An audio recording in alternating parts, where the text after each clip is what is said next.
How's it going, everybody? This is RMTS132. As always, me and Verlis. We're here with Trap Daddy. Supposedly, the craziest motherfucker in the world. He's cucked Boogie. He's absolutely destroyed not Uncle Phil. That's a much better Phil. Dr. Phil. And Uncle Phil's way cooler, man. yeah, no, definitely. He was everybody's Uncle Phil. Like, what are you talking about? You've had one hell of a ride in the past month, brother. Where Oh did man. this all start? Because Well, obviously, first off, did you guys hear the news about Boogie?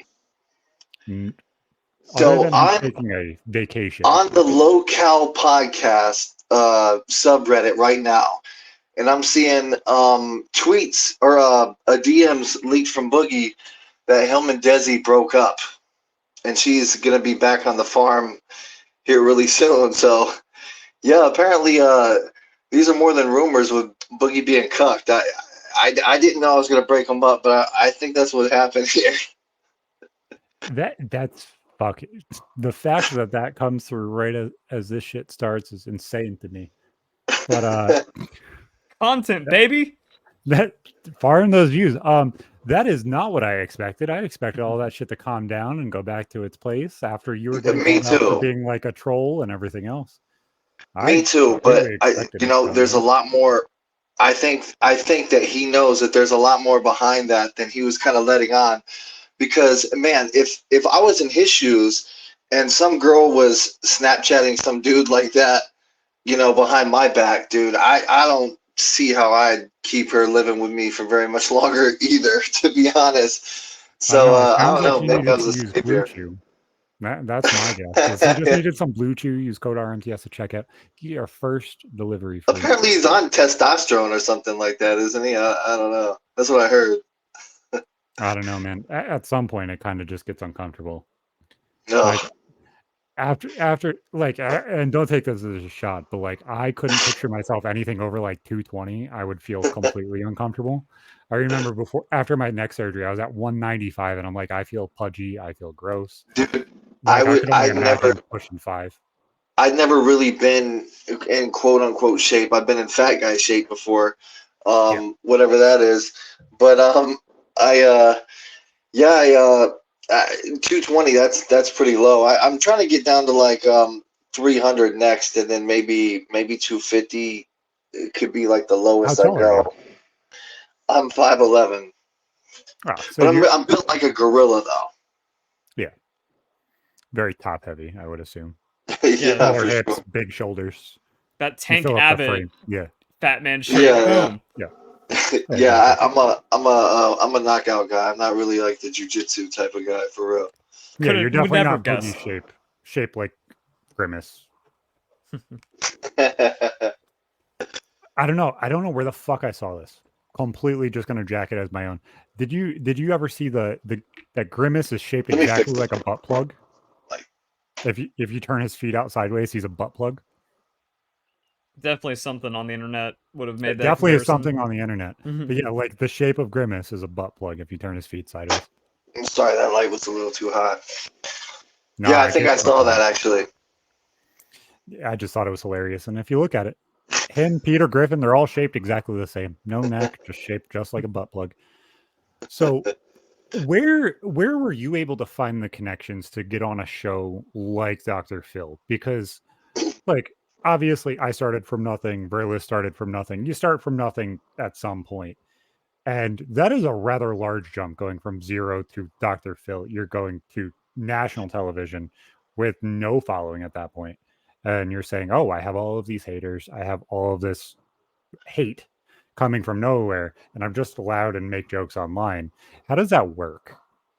Well, a lot of manipulation with the producers, to be honest. Hmm. I saw that they had a casting call put out for a catfishing show. They wanted to see people who got catfished by fake celebrities who get them to send them money and stuff, Opinion and warlords. make them fall in love and shit like that. Mm. So I saw that. So I emailed the producers, and I kept using the word catfish in my story, even though it wasn't really a catfish story. there were people pretending to be me, messaging like UFC fighters and shit, and saying like, I'm gonna kick your ass, I'm gonna fuck you up, and then like posting in forums and shit. Still, if you Google my name, you'll see some forums that are me, but it's not really me. It's like saying in Florida, like I could beat anybody's ass in Florida and shit like that. And I never even trained in Florida. It's the craziest shit ever. So I was like, man, maybe I could use this as like some kind of way to get in there. So I just made it sound way worse than it really was. And I kept the first email, I kept using the word catfish just over and over and over again in there, just so I can get in there to, get my story. And once I got into the real producers, I knew as soon as they heard my story and a little bit of my personality that I could have a shot here. Yeah, and at the end, I kind of played a little bit of a jackass too, to be honest. Worst comes to worst, Dr. Phil can catch me outside, and we'll take care of it. But then, boom! Now you're on OnlyFans. Dr. Phil was actually pretty cool, man. Dr. Phil was pretty cool. It's the way they cut it up. They cut it up so much different. Just like, TV's TV. Every media's media. They're always going to cut stuff up. So disingenuous watching videos or clips of him at all. He seems like he's so disinterested. He just kind of wants to give the fucking soundbite, and he doesn't give a fuck. You know what's crazy? The producers, I think, are the real demons of that show, because leading up, they kind of like they fuck with you without telling you. Yeah, and they fuck with you without telling you, because they'll call you every day with different people every day, just drilling you with questions, and you don't really realize what they're doing, but they're actually playing with your psyche. And one of the things that they did to me was they asked me one of the million questions is what is the things that the haters say that bother you the most? And I said, when they call me delusional. That fucking triggers me, because I don't understand what I'm delusional about. I'm pretty realistic about everything I do. And then goes a million questions, so I forget to even ask that question. So during the show, the first segment, we get along. Me and Dr. Phil get along really well, and we're vibing and shit. And I think it like went too well, because the producers came up to him, said something to him in the middle of the commercial break, and then right when they cut the cameras back on, he looked at me and said, "Trap, you're delusional." And I was like, oh man, that's fucked up. And here we go. So yeah, and then he started drilling me like I was a piece of shit. So it was like maybe we were vibing too much or something like that. We were getting, I looked too good, and I wasn't fitting the narrative, because they had the narrative already set before I came on there that I was addicted to social media, and that was the real problem. And that I guess people aren't really pretending to be me or something like that. I don't know. They kind of just like skimmed over the whole actual problem and just try to make it look like I was addicted to social media. That really looks like some daytime television stuff, where they're just like, oh, these internet trolls are overblown, no one's out there doxing and stealing identities, this is for all the moms out there, kind of. And the more like social media blows up, the more I realize, God, the 90s and early 2000s, all of it's fake. Everything. History Channel, Discovery Channel, everything's fake. We all grew up on lies. Now it's getting more exposed. But that was like, if you had daytime, not even daytime, just had a television network, you had the narrative, and everyone believed you because money. Yay. I was on divorce court too, and me and my wife are still happily married, so if that tells you anything. And that was a full script. They have like the script with it. Wow. Dr. Phil wasn't scripted, but it was heavily manipulated for sure. There's a few people, especially dudes, who do shorts. I think one of them's a comedian. He's like, yeah, we sued each other on Judge Judy and this judge show and that judge show. And that is how we made a living for a good 6 or 7 years. We were on the news at least 8 to 10 times. How the hell did they get picked up for those? That's what I want. They had 4 or 5 of them, and they just rotated through each other, because they were like $6,000 to $7,000 paydays for each of them. That's so funny. That's so funny. Rotate. Dude, they must be lucky, because like I don't see how you could like, because I've when I was first like coming out and like trying to get into acting deep, I was applying for all those. And I feel like I was lucky to just get on a divorce court. Is that what you originally wanted to do, was acting and stuff like that, or was it MMA first and then that kind of became like a secondary thing? I came out to Las Vegas to fight MMA for myself, and then when I came out here, my wife ended up fighting first, and then she got pregnant. So then I ended up like kind of taking over and training and doing my acting and stuff like that. But my acting was popping off, and then she started training again. So I started taking care of the kid, and she started fighting. So it was like we were just trading back and forth, really. And now I want to fight for sure. That is my goal next, is to fight. How far do you think you're away from fighting? Obviously, you were trying to get Boogie or Wings in the ring. That's a much Yeah, quicker kind of thing. You can understand the steps of how to do that because you've been training for a yeah, bit anyway. But yeah. If I if fight you were somebody, if I fight like a character like Boogie or Wings, like I could fight tomorrow. But if we're talking like a real fight, you know what I mean? Like I'm not trying to discredit these guys, and I'm gonna fight every fight like it's a real fight. But if we're talking like it's gonna be like important and rankings are gonna matter and stuff like that, then I would want to give myself a good 2 months to train for that, at least, for sure. yeah, Even though I am currently training right now, I'm not training like I'm in fight mode or You're not anything like camp. that. yeah, Yeah, you're not in exactly. camp yet. Yeah. Yeah, Do I'm you feel drinking like Four Locos and shit. do you feel like that's a big difference in who you are now, looking back at everything that happened with Boogie? And obviously, we'll go more in depth with that shit as time goes on. But like, I remember sitting here joking with you when you were about to get on the stream and everything else, and you were sitting here calm, joking around. You're like, "Oh yeah, this is fucking dumb." Like, I tried to just get a fight. That's all I was trying to do. I just wanted to get a payday and have some fun and get my name out there, just like I've been trying to do my entire life. I'm just a shit talker. That's all it is. And now you're kind of just pigeonholed into being almost an asshole because you fucking showcase somebody as who they are. Yeah, yeah, man, absolutely. It's you know, you kind of you give what you get. That's for sure. You know what I mean? Or you get what you give, I should say. And I put a lot out there for better or for worse, and I feel like I'm getting it both back. But right now I have a lot to prove to myself. Like I'm in a financial situation where I can just if I wanted to, I could relax. Like I could, you know, get fat tur. I could I could You know, sit absolutely. and not do shit and not work. I don't have to do anything. And my first, it's crazy because it just happened too.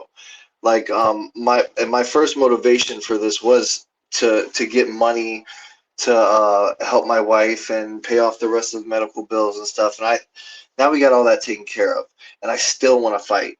So that's how I know, like deep down, I must be a real fighter, because like I don't have to, and I still want to. I have something to prove to myself and everybody else. So Because those accusations that were made to you of you have to do this because of medical bills, you have to do this to make sure ends meet, you have to fight one of them too because it is a payday, because it is charity, because you need to.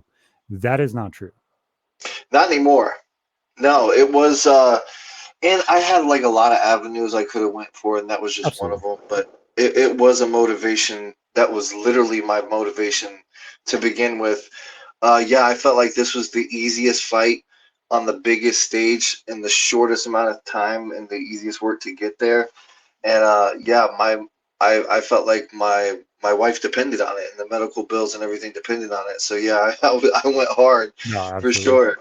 And I just yeah, I guess our family just was blessed, and now we don't have to worry about that anymore. And now I just want to work. I feel like now I feel like now I even have to work harder so I can fucking deserve it, so I can earn it. You know what I No, mean? I was describing that to my aunt the other day, and it's a really weird fucking feeling because I've been dealing with massive fucking life shit for like the past 3 years now, where just life feels like it's in fucking turmoil. Life feels like it's being torn apart. You don't really know exactly what the fuck's gonna come next. You're kind of just flying by the seat of your pants and hoping that shit fucking falls into place because you don't have the answers. You don't have the guidebook of what's going to happen. You just kind of hope it does.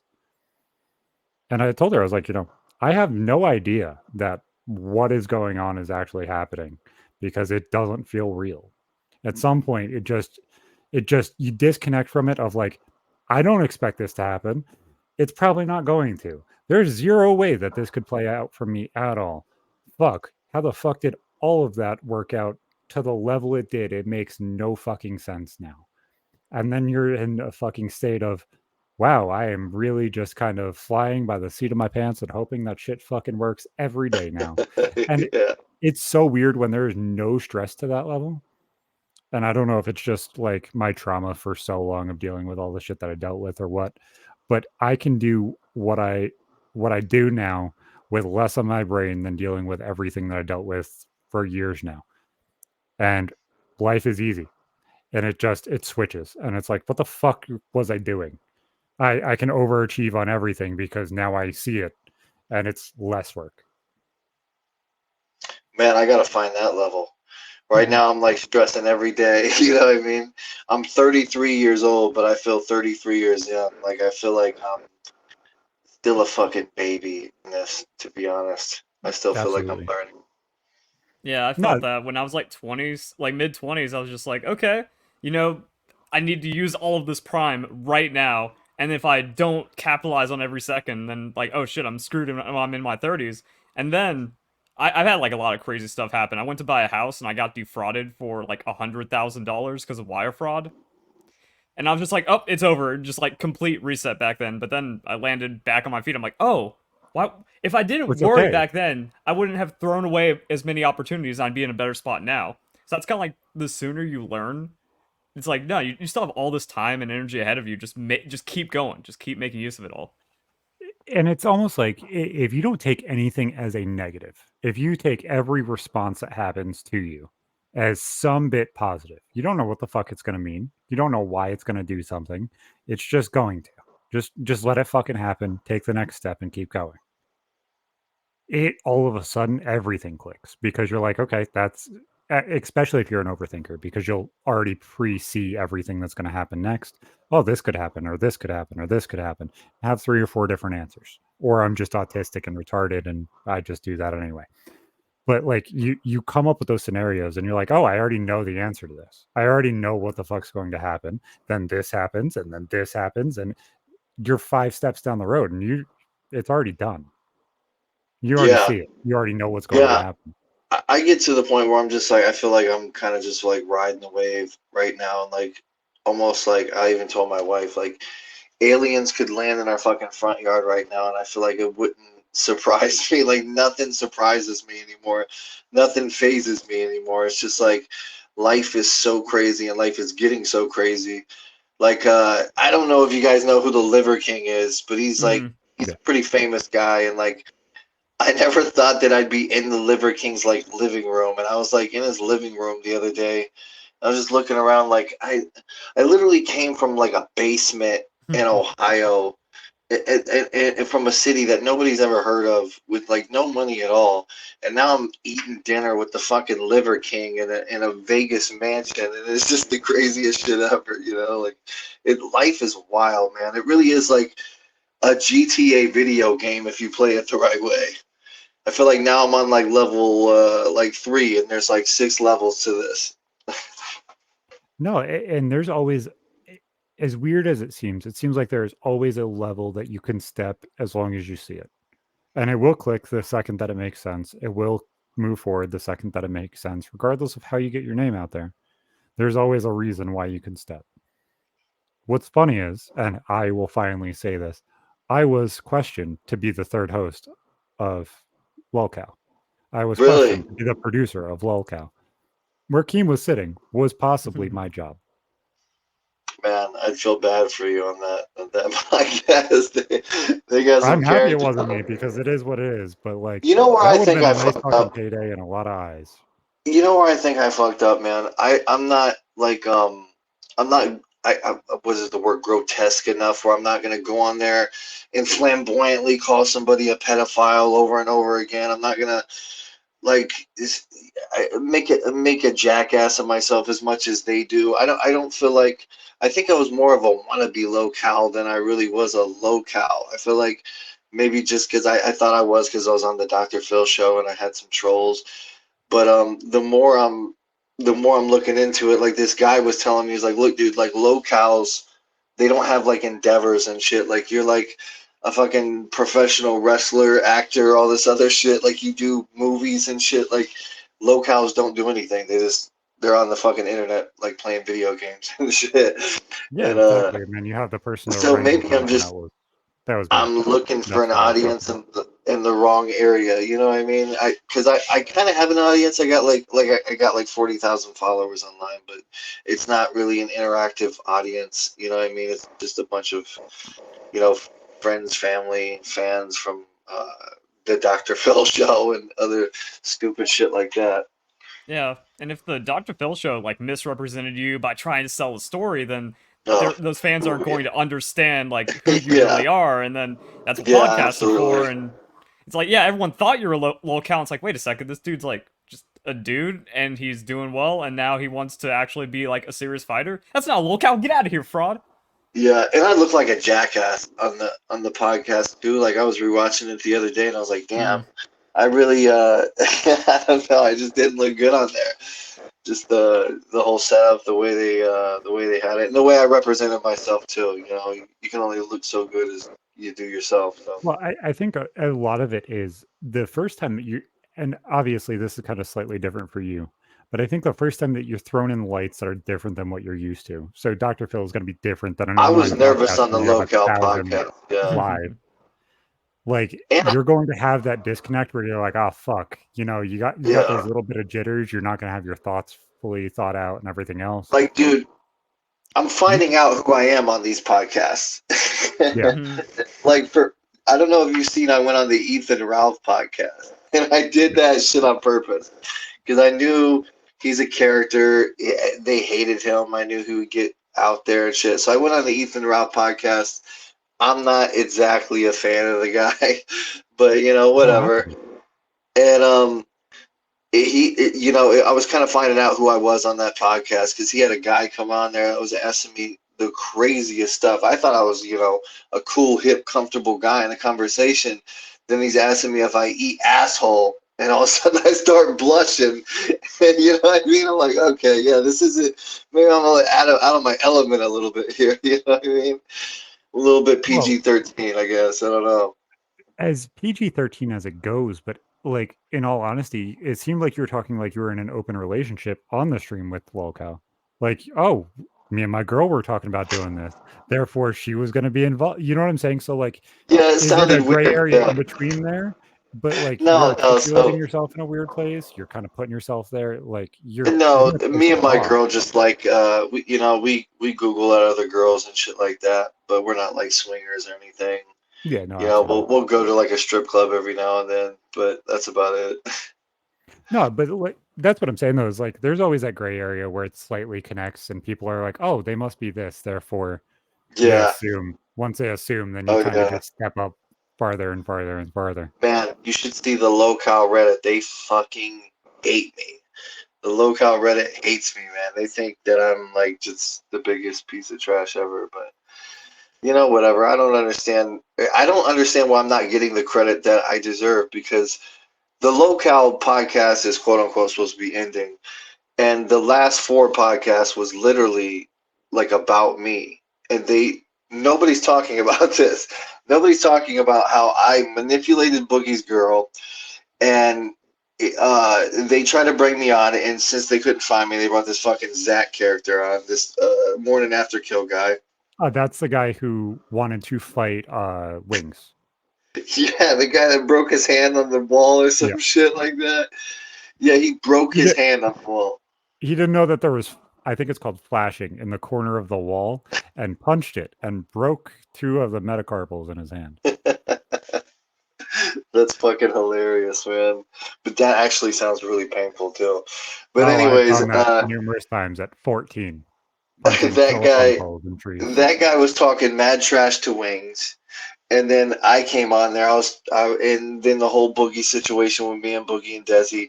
So they they brought on Ethan Ralph because of me as well, and that's the whole fucking reason that Wings ended up quitting the podcast because of Ethan Ralph, and the Morning After Kill guy just kept going after him, calling him a pedophile. He was sick of that, so he said I quit the podcast. So essentially, I threw the wrench in there that ended up, you know, planting the seed that now Boogie's, I guess, single and the podcast is over, which is fucking crazy to me. You know what I mean? Like, if it's true, if Boogie's really, if they're really single, if they're really broken up, that's wild. But that's what I'm reading here on the Reddit. So So obviously, when you were looking at this, because we didn't give any context before we went into that. When you looked at this, you're like, okay, I want to fight with Boogie or Wings.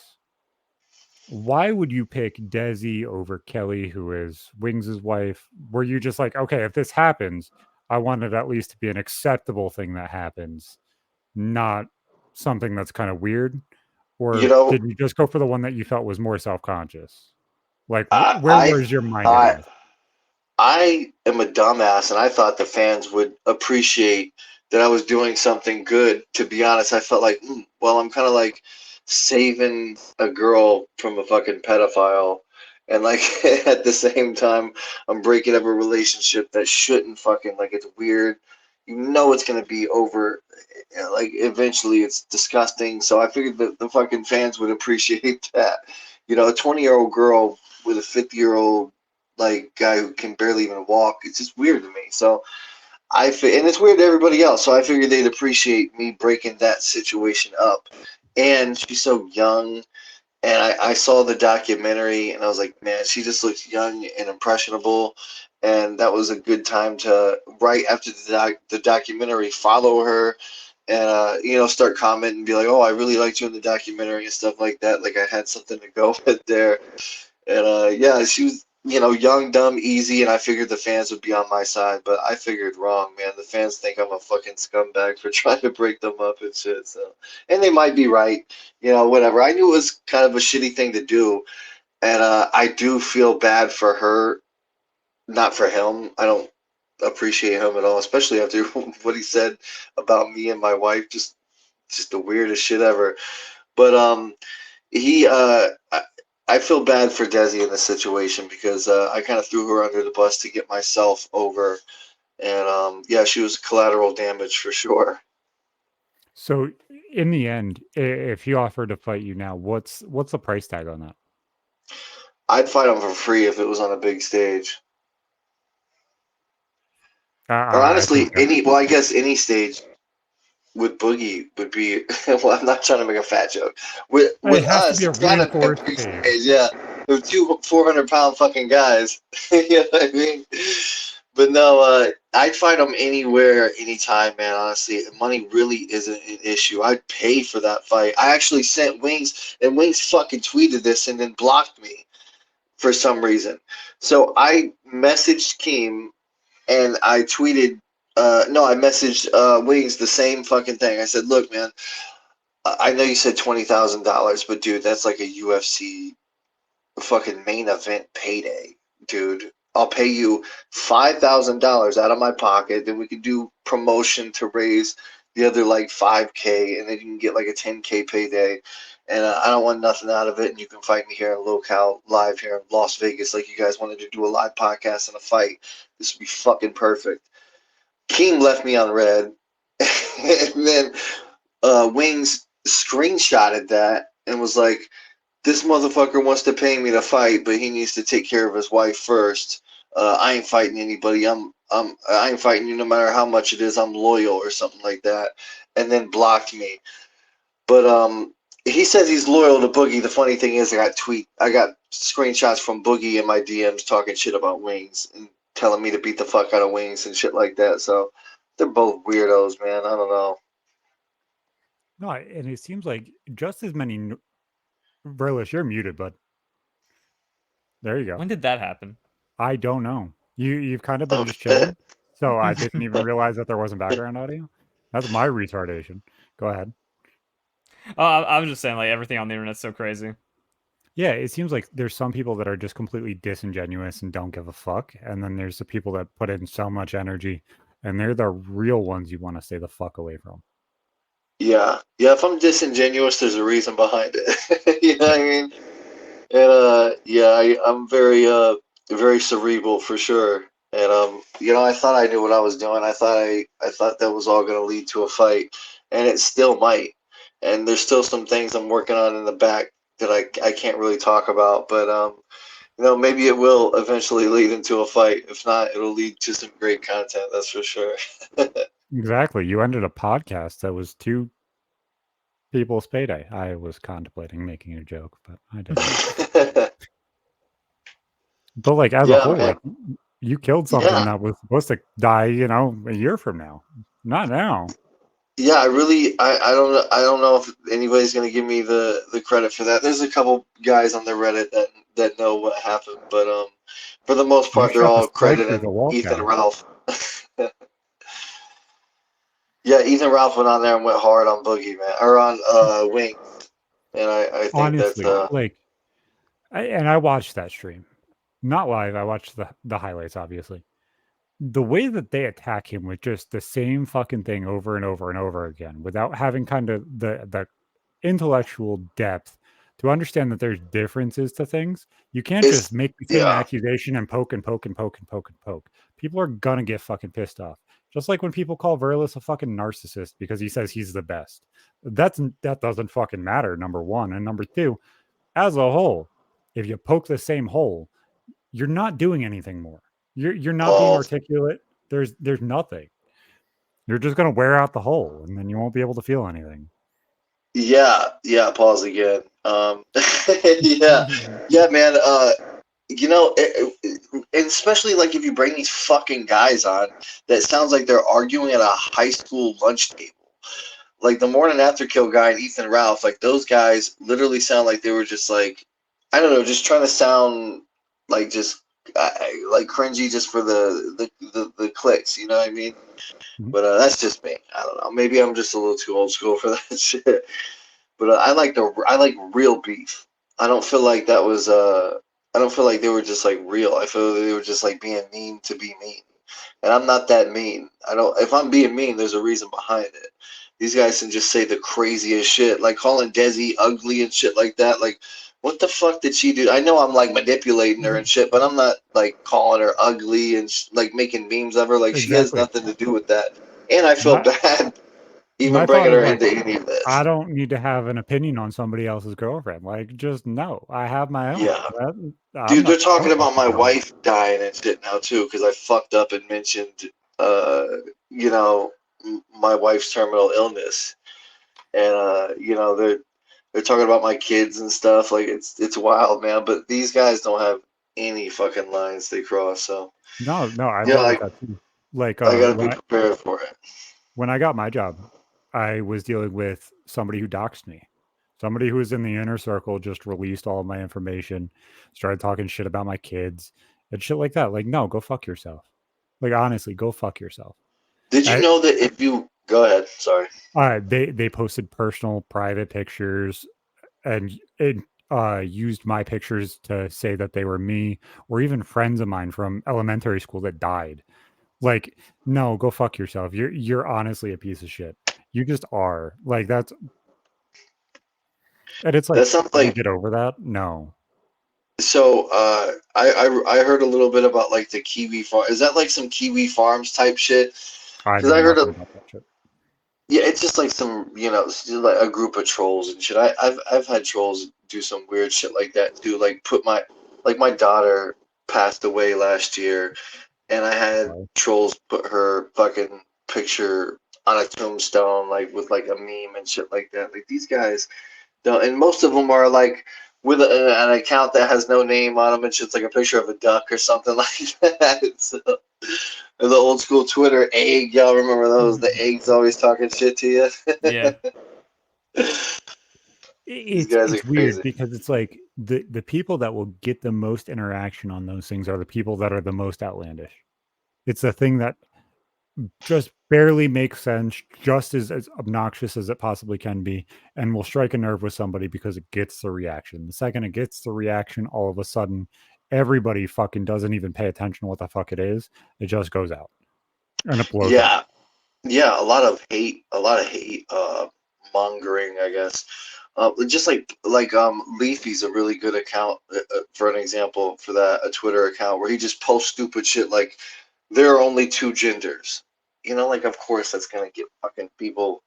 You know what I mean? Like whether it's true or not, it's gonna get people mad. Click farming. That's all it is. Yeah, it really. Click the fucking link so that way I get paid tomorrow. That's all I need you to do. Click, click, click, But click, click. sometimes I have to do that too, unfortunately. I've noticed, like if for example, if I didn't do something negative with the whole Desi situation, nobody would have even known who the fuck I am in that community, anyways. So yeah, it's like you have to do negative shit to get clicks or get attention nowadays, and that really sucks that that's the world that we're in.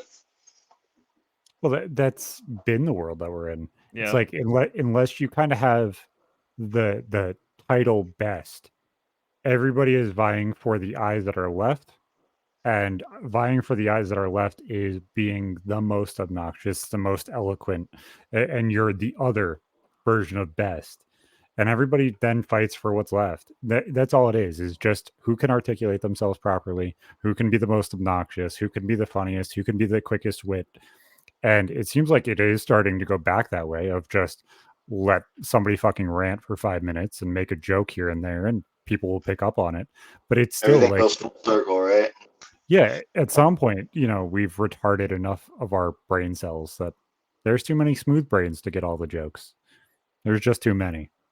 Yeah, I think also the internet, as it just keeps on going and people get more and more hateful and they just start to like lose themselves and just lose touch with reality. That's all they know. They only know like drama and hate and the next most outrageous thing. Where you used to be able to at least have like somewhat lucid haters or things that made sense. Where it's like, oh, that was actually a good point he You got a made. point. Damn. Yeah. And no, or like at least there was nuance. And now it's just like, nah, this dude's the worst. Pedophile. Nothing else matters. I hate this person forever. Boom. Like as a Yeah. whole, and you probably saw it a shit ton, bud, is like you'll get, okay, this is constructive criticism. You'll get 3-4 paragraphs that all kind of, make a point where it's logical. And then it's like, you're a piece of shit. You like furries. And all of a sudden, everything you just said, now I paint you as a douchebag because you just had to throw an asshole Right. comment at the end of it. That literally is just disengaging of the entire thing. If you have a logical point, don't fucking just throw shit at it. Make the logical point, have the conversation if that's what you want. That's probably what you want anyway. You want the connection with the person, which is why you're being interactive anyway. That's why you fucking comment, you fucking sheep. You comment to get the interaction with the fucking creator or the people that are in the content. You don't fucking interact because, oh, lol, they're a piece of shit. Go fuck yourself. Yeah. Motherfucker, I uploaded it. It doesn't fucking matter why you clicked it. It doesn't matter why you commented. You fucking did it. Or what really bothers me is like these literal fucking cartoons that make 3-hour documentaries on why you're a piece of shit and like everything about your life, and it's like it's like an alligator cartoon or something like that, and they're hiding behind this fake persona. And yeah, that really bothers me, especially how like these troll channels will get more views and more monetization than the actual fucking channels. That just bothers the shit out of me. I don't know why.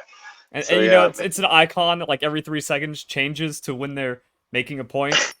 yeah. And it's just 3 hours of that, and it's all like Yeah. not even all, but like it's 90% BS. It's just like, oh, this is what people want. People want the hate and the nonsense. And I do then Yeah, go very back but to it's what like, Zach who the fuck said. are these guys? You know what I Yeah. mean?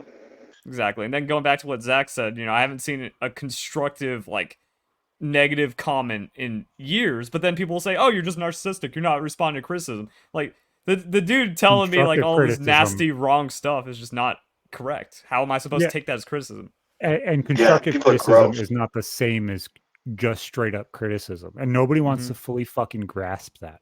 Saying, oh, you're a piece of shit because of this, because you have a black hat on with yellow letters is not constructive. You fucking retards. You can make your video better if you do this, more people will click. That's how you fucking do constructive criticism. Don't speak like this. You sound like a fucking buffoon is constructive as long as you're not a douchebag in the second half of the sentence. Just saying, haha, 4 hours, your hair looks funny is not fucking constructive, you fucking smooth brain retard. Right. Yeah, man, and I try to stop looking at the comments, but it's hard. And Oh, I farmed the fuck out of them. So I wasn't gonna. I was spacing it out from the sad shit you were talking about. I posted a short yesterday of our conversation of the game that came out that's similar to Pokemon. It's called Pow World. It's Pokemon with guns, regardless of what Verla says. And We both agree that Pal World is a good game and it has validity and everything else. 65 comments now of, oh, you people are fucking retarded. Pal World has all of the logic behind it. It's not against IP or anything else.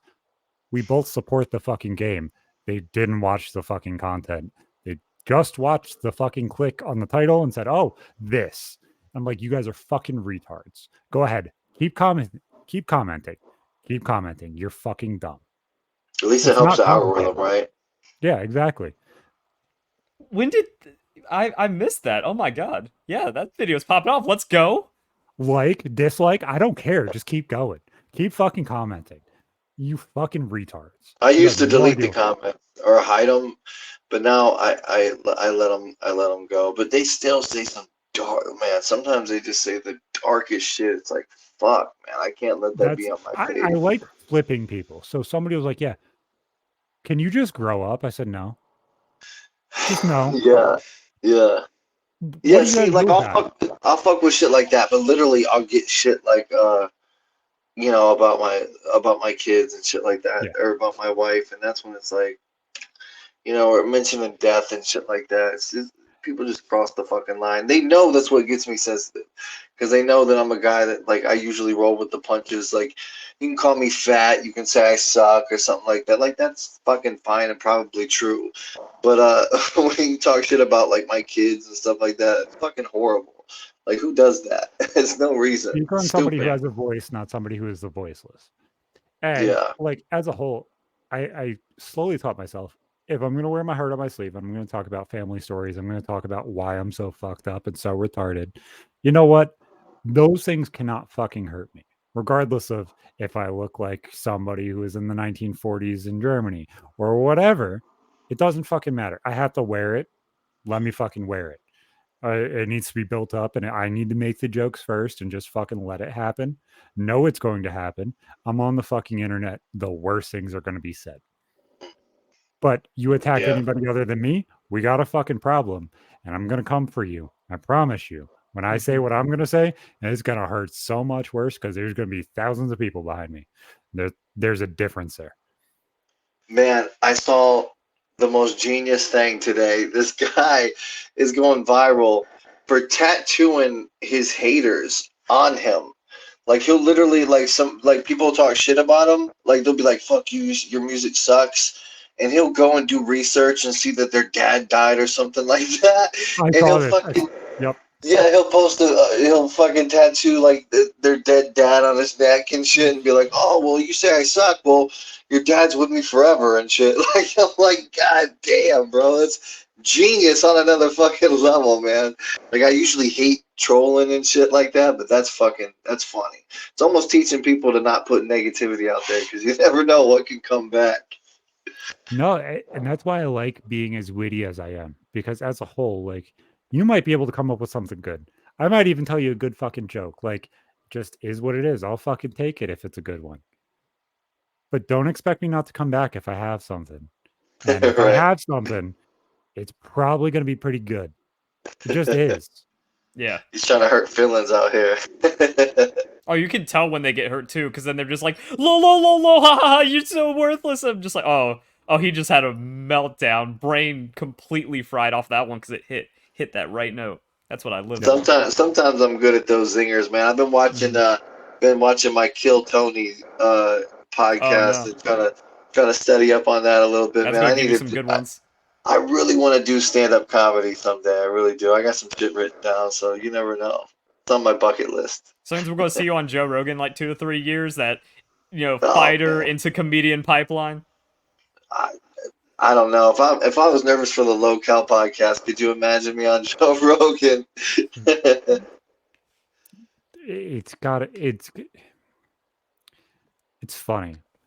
You pop in Joe Rogan and somebody literally 35 an hour ago was like, so he's like Joe Rogan. I said, no, the shittiest Joe Rogan you've ever seen in your life that cannot form a sentence and is half retarded.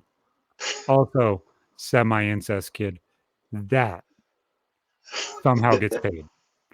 He's like, oh, okay, I got you. I understand. Like, yeah, exactly. Like, they, not the greatest, but yeah, More Theo Vaughn than Joe Mhm. Rogan, but still, same fucking thing. That's funny. It's hilarious. It's fucked up when that is the first person everybody pins for, like, oh yeah, I do podcasting as a job. They're like, Joe Rogan. No, I Mhm. do not have 3-hour conversations about are aliens real. You know how much a monkey Like would fuck elf us and up shit. all right now? Oh, a monkey absolutely would fuck us all up. We would have no nuts left. We would have as much estrogen as Boogie does right now within 2.2 seconds. That's fucked up. That's fucked up. Yeah, he also said he wouldn't fight me because he's got some cancer or some shit like that. He's been telling people he has this like form of cancer. I think it's like it's technically cancer, but it's really not. You know what I mean? How you can get like, you know how like you can get a thing on your lip and it's technically herpes, but it doesn't mean you suck the dick. It's kind of like how Boogie has cancer. Well, I mean, that just sounds like an angle. I'll knock the cancer right out of you. Let's go. Here's the clinic. Yeah, exactly, right? exactly. You've already beaten cancer. You 100% shouldn't have a problem beating Trap Daddy Gambino. Look, I'm just You know what's throwing words crazy? together that are fancy, and all of a sudden, I put MMA at the back. You could beat me, man. You're Boogie2988654321. I You know what's promise you crazy got about this. all this is when I'm like leading up to the Boogie and Wings fight, Boogie was actually like I was actually hoping that he beat Wings because I thought he was the good guy all this. And he was actually like inspiring to me because he was like so fat and unhealthy and To like he was me, just fuck it, I'm gonna go out there and have fun. Mhm. everybody pictured him as like the Mr. Rogers of fucking YouTube. To me, as time goes on, his career is aging horribly, and he's slowly turning into Bill fucking Cosby. Yeah, I generally want to hurt the guy now. Like I didn't I started out just like fucking with him. But after finding out who he really is and what he said about me and my family on the LolCowLive podcast, I don't know if you guys saw that, but yeah, he said some pretty fucked up shit, and now I generally want to fucking hurt that guy, especially, excuse me, especially because he's thinking that I'm biting the hand that feeds him or some shit like that. Like he basically said, like, It's your meal well, ticket to fight him. yeah, like, oh, I'm willing to help you until you like say some shit that hurt, until you do some shit that hurts my feelings, and then fuck you and your family and your dying wife or some shit like that. And he said it like over and over again, like I killed my wife by not getting a fight with him, and Yeah, that he to said me you were a like murderer. most I remember when you're yeah quoting that. yeah Yeah. the craziest shit. He also said when I'm looking at my wife's casket, I hope I remember this, and I'm just like thinking like holy shit, dude. Like now I really want to hurt this guy. Now it has to be a fucking fight. But he's never Exactly. gonna fight me. So Tell him. We'll put Chum Lee from Pawn Stars, Gold and Silver, against Peter Griffin from Family Guy, and see who wins. It's so fucked up that somebody with such a complex just wants to stand on ground that is unavailable to them to stand on. You're not in the right, Boogie. And Trap isn't either. Like I yeah, brought him on because he's a cool dude, absolutely. Because I wanted to actually hear more about this shit. But that doesn't mean he's in the right. Is he possibly in the right because he saved Desi from something that could be absolutely horrible? Absolutely. Will I ever know that? No. So I'm not going to make a judgment, but as a whole, you're not a good dude. You just aren't. I remember you on PK bragging about how you fought some dude in a 7-Eleven because they looked at your ex-wife wrong. You didn't hit Wings once. There's no way in hell you scared some dude who was hitting on your ex-wife. Just doesn't make sense. I remember that. I saw that clip. I definitely saw that clip. Boogie. I feel like we were both doing it. At least it started out. I was just playing like a character just to fuck with them and get that fight happening, and then it started getting more real. And then the more I realized that these guys aren't really like Wings and Boogie aren't really characters. These are who these guys actually fucking are. That's a Like locale. Boogie says the dumbest shit, and he I'm fucking turned up to actually means 11. it. The Yeah. problem is you aren't a 5 at home. You're a fucking 9. You're turned Yeah, up to 11, but you're only turned up so much here, buddy. Like, yeah, fuck.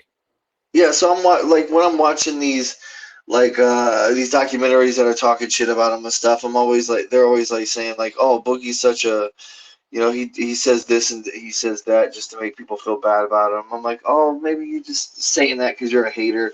And then when we're texting back and forth, like, he really is fucking like this. Like, it's not a character. He really is Boogie. Like, one of the first things that Wings said to me, one of the first DMs that he said to me was, make sure you ban YOLO Dick Swagger or some shit like that because that's my biggest troll. Like, what the fuck? Like, you trying to make me laugh, man? Like, this is like your fucking videos are known for you like banning everybody and shit like that. And the first thing he's telling me is to ban somebody. You know what I mean? Like, these guys are for real, man. And I guess I'm not. I didn't know it was that real. Yeah, like if Boogie wasn't overstepping on that, like if he was a character and you're fucking with him and all this stuff's going, he had good banter there, but he has no ground. Like, he can't back it up. Dude, yeah, he said the worst things, and he was getting cooked in the comments too. So it is what it is, man. I think that he was cool with saying that because he knows that we're never gonna fight. Mm-hmm. But I for some reason I still think that even though Wings quit the podcast, I still, something inside me thinks that that's the fight to go with, man, and that fight might actually happen. And I feel like that'd be a lot better fight than people think it would be because I think that people underestimate things physically.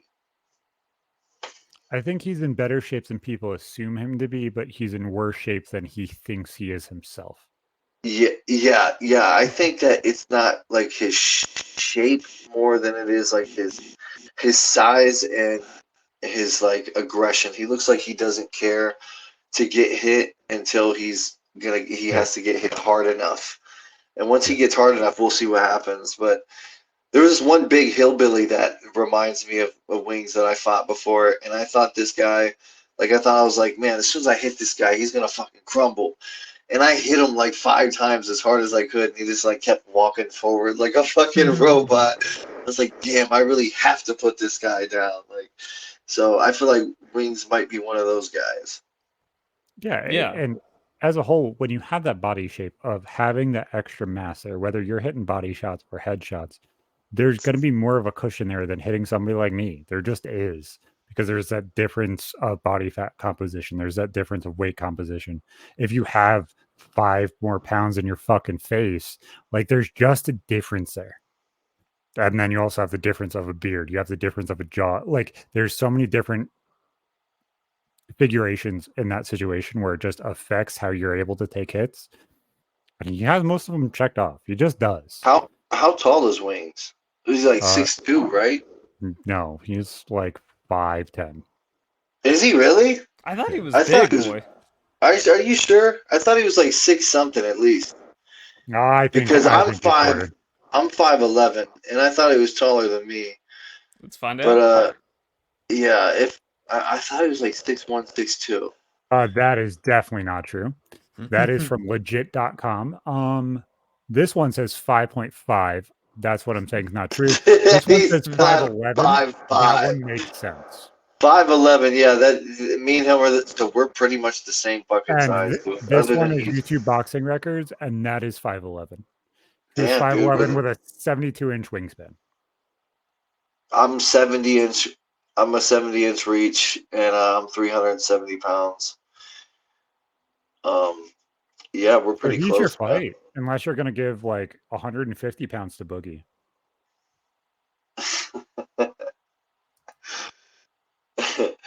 Yeah, I think me and Wings are the fight, man. I feel like that's the fight to go with. But I don't know if he's gonna fight anybody. He quit the fucking podcast. The dude has all bitch in his blood.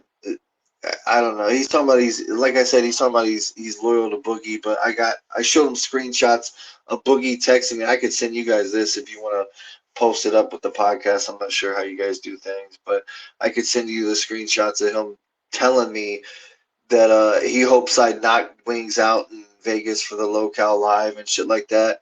But he's literally just telling me this so I can give him the juicy insides on Desi. Like as soon as the LolCowLive ended, he started messaging me like, bro, I just need to know what she did, man. Please just tell me. Please. I just need to know if she's really cheating on me and all this shit. And yeah, he was just Like, desperately begging Boogie, me. how far would you have accepted? Like, honestly, and this might be a good conversation. How far would you have accepted if that was you that was Boogie right now? Would you have accepted It's, any conversation? no. I I mean, you'd wouldn't have to either. be fucking That would be retarded my line. to talk to anybody, especially somebody who's been on TV, has a following and shit like that. Like it's fucking obvious what I was trying to do. If you entertain anybody at that level, once you start growing yourself, once you entertain anybody at that level, it is unacceptable. At least to me. Like if Yeah, you're attached to me and you're just accepting shit, no, shut it down now, or we have a problem. yeah. And you know what's fucked up is I could have taken this so much further, but the reason I pulled the trigger, I blew my wad, as they say here in Vegas, too soon. You gave her Is the hot because we're load. talking about the podcast. Is it was going to be over in like 3 podcasts or something like that. They said it was like ending soon because it was No, boring. they were making a joke about the last 3 guests that they could have possibly. Yeah, yeah. So I know I what was like, post you talk shit, about. man. Yeah, so I was like, shit. Now I gotta do something now. But my plan was to keep this going, and I was getting to the point where Desi was literally telling me like, maybe I will go to Vegas on a secret vacation and see you. And that's where I was like, ooh, I really got so like, imagine if I could get her here. Like, I wouldn't do anything with her when I got her here. I would literally just like take her out on a date or something like that. And I couldn't even kiss the girl, dude. I just wouldn't be able to do that. Like, my heart couldn't let me do that. But I would definitely take her out on a date, get some pictures beside her, maybe get somebody sneak a video of us, and use But that. but you see exactly why everybody kind of was questioning, "Oh, is it an open relationship situation?" You're like, "Oh, I would do all Uh, these things." Well, where does this conversation possibly go? Where is he willing to have a conversation about? Because he's essentially saying this open relationship is available. yeah. I mean, me and my wife, like I said, like we're not swingers or anything, but like No, I'm just saying, like there is that gray area where I'm yeah, sure looking back at it, you're like, okay, I understand where they got the point of yeah, where yeah. A this lot was of it looked available. weird, man. A lot of it looked weird, and a lot of it also they made me seem like I was just some random guy that came out of fucking nowhere, um, that like never had a following and is just like looking for clout and shit like that. And I guess I was looking for clout in that area, but I wasn't like just like a clout chasing like wannabe like they kind of put me on to be. Like I'm a little bit more established than they let on, I should say. I felt like that Yeah, was part of the whole cover up. I don't I also think know. that's like Dr. Phil stuff. Like, get some dude just off of Dr. Phil. It's like, oh, it's he's trying to stay relevant. Easy, low blow, dude. Yeah, well, for sure. Dr. Phil things easy for sure. even after Danielle Bergoli, like she's the only one that's kind of pulled her way out of that, became a meme, then pulled her way out of that, and still became somewhat relevant to where it's an answer of, oh, I'm able to do this. I'm able to be somebody. She's really kind of the first person other than Dick Masterson that actually made something of this, going on a daytime TV show and kind of pulling herself out of that kind of pigeonhole. You know, the guy with the bum fights guy that dressed up as Dr. Phil. Mm-hmm. He lives here in Vegas, and he reached out to me and gave me his number and said, "Hey man, we gotta link up and do some shit Yo, together." let's go. I might link up with that guy. I was like, "Damn, that guy is still around." Apparently, he lives in a fucking mountain up here in Vegas, and he got rich off those stupid VHSs back in the day. Perfect content idea that would work great on Rumble. Can't go on YouTube. Just saying this now. You say, okay, go in, pay as many bums as you can at the beginning of the Vegas Underground. If I last 5 minutes, $10,000. No needles, no knives, no nothing. Let's see how long I can last. Oh, like a lumberjack match. Yeah. Man, that's hilarious. That'd be The fun. Vegas Underground Lumberjacks. You know what I really want to do out here, since I'm not like, I don't want to call myself a nerd because they're not exactly nerds, but I'm not one of those guys who hold the camera at me, Fuck. talking to the camera like, "Hey, what's up, guys? Today we're gonna do this and that." Like, buy my T-shirt, fuck my wife, do that. Like, I'm not one of those hyper fucking guys. Like, and like, I need somebody to record me. So I'm planning on maybe throwing a couple thousand to a couple guys that come out here and like film me 24/7, like on some vlog type shit. You know That's what I mean? cool. But yeah, I'm just not. They want me to do the camera thing. That's what the whole LolCowLive and all those other, the Reddit guys. But I can't do that. I Yeah, I don't know if don't it's see just you the as a Casey pride. Neistat. I don't know if it's my pride or what, but I feel like I'd look like a You feel goofball. like a douche. Yeah, You feel, yeah, Oh, oh, especially in Vegas? Ugh. yeah. Like, yeah. I, Everybody's I doing that get, here in Vegas. I get weirded out when PJ's like, yeah, I posted a vlog. I'm like, that's, I couldn't do that shit. Yeah, I like PJ, I being love you, filmed. but I I don't can't like now. being filmed to myself. You want to know what's going on with us? Follow the RMTS podcast. We do it Exactly. in a less cringe On way. YouTube. Exactly. And I give you all of the thoughts, all of them. Even the stories from when I was 3 years old, where I look like a retard. Fucking weird ass times, man. It really is. It's such a weird kind of place where everybody's like, oh, I'm just gonna film my life or I'm gonna film my bedroom. And everybody wants to do one of them. It's just a flip of the coin which one you decide to do. And it Yeah, seems like it's just becoming more and more kind of farther in that aspect. It's not calmed down at all. It's just kind yeah. of getting over fucking saturated on both ends.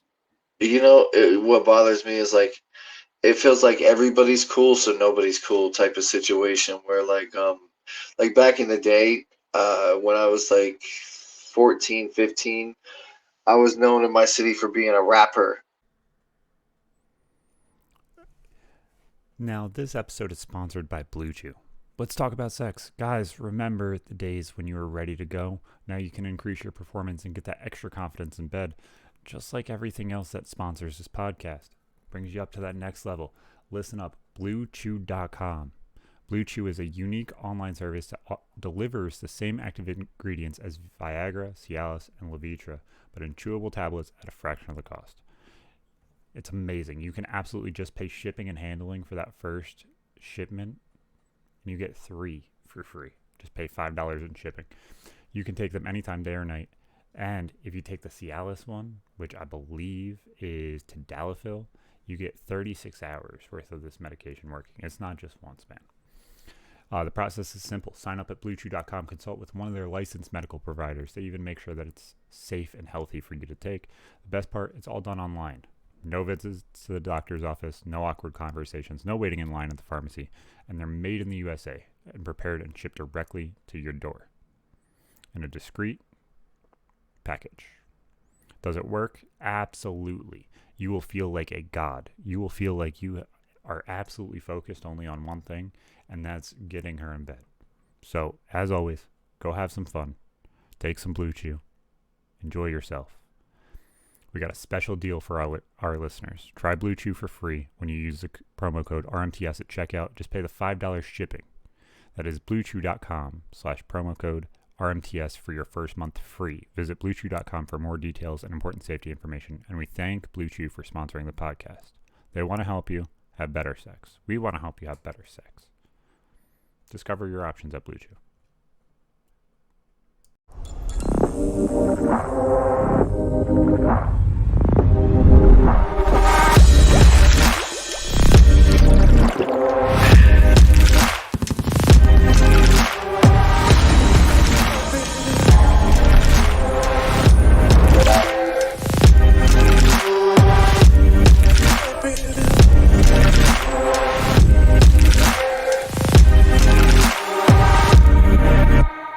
And like I was really good at music and shit like that. But now if you tell somebody you're a rapper, everybody's like, oh, okay. Like everybody's a fucking rapper nowadays. Like everybody with a laptop. I made a You know? joke I was a rapper yesterday. My daughter put stickers all over my face.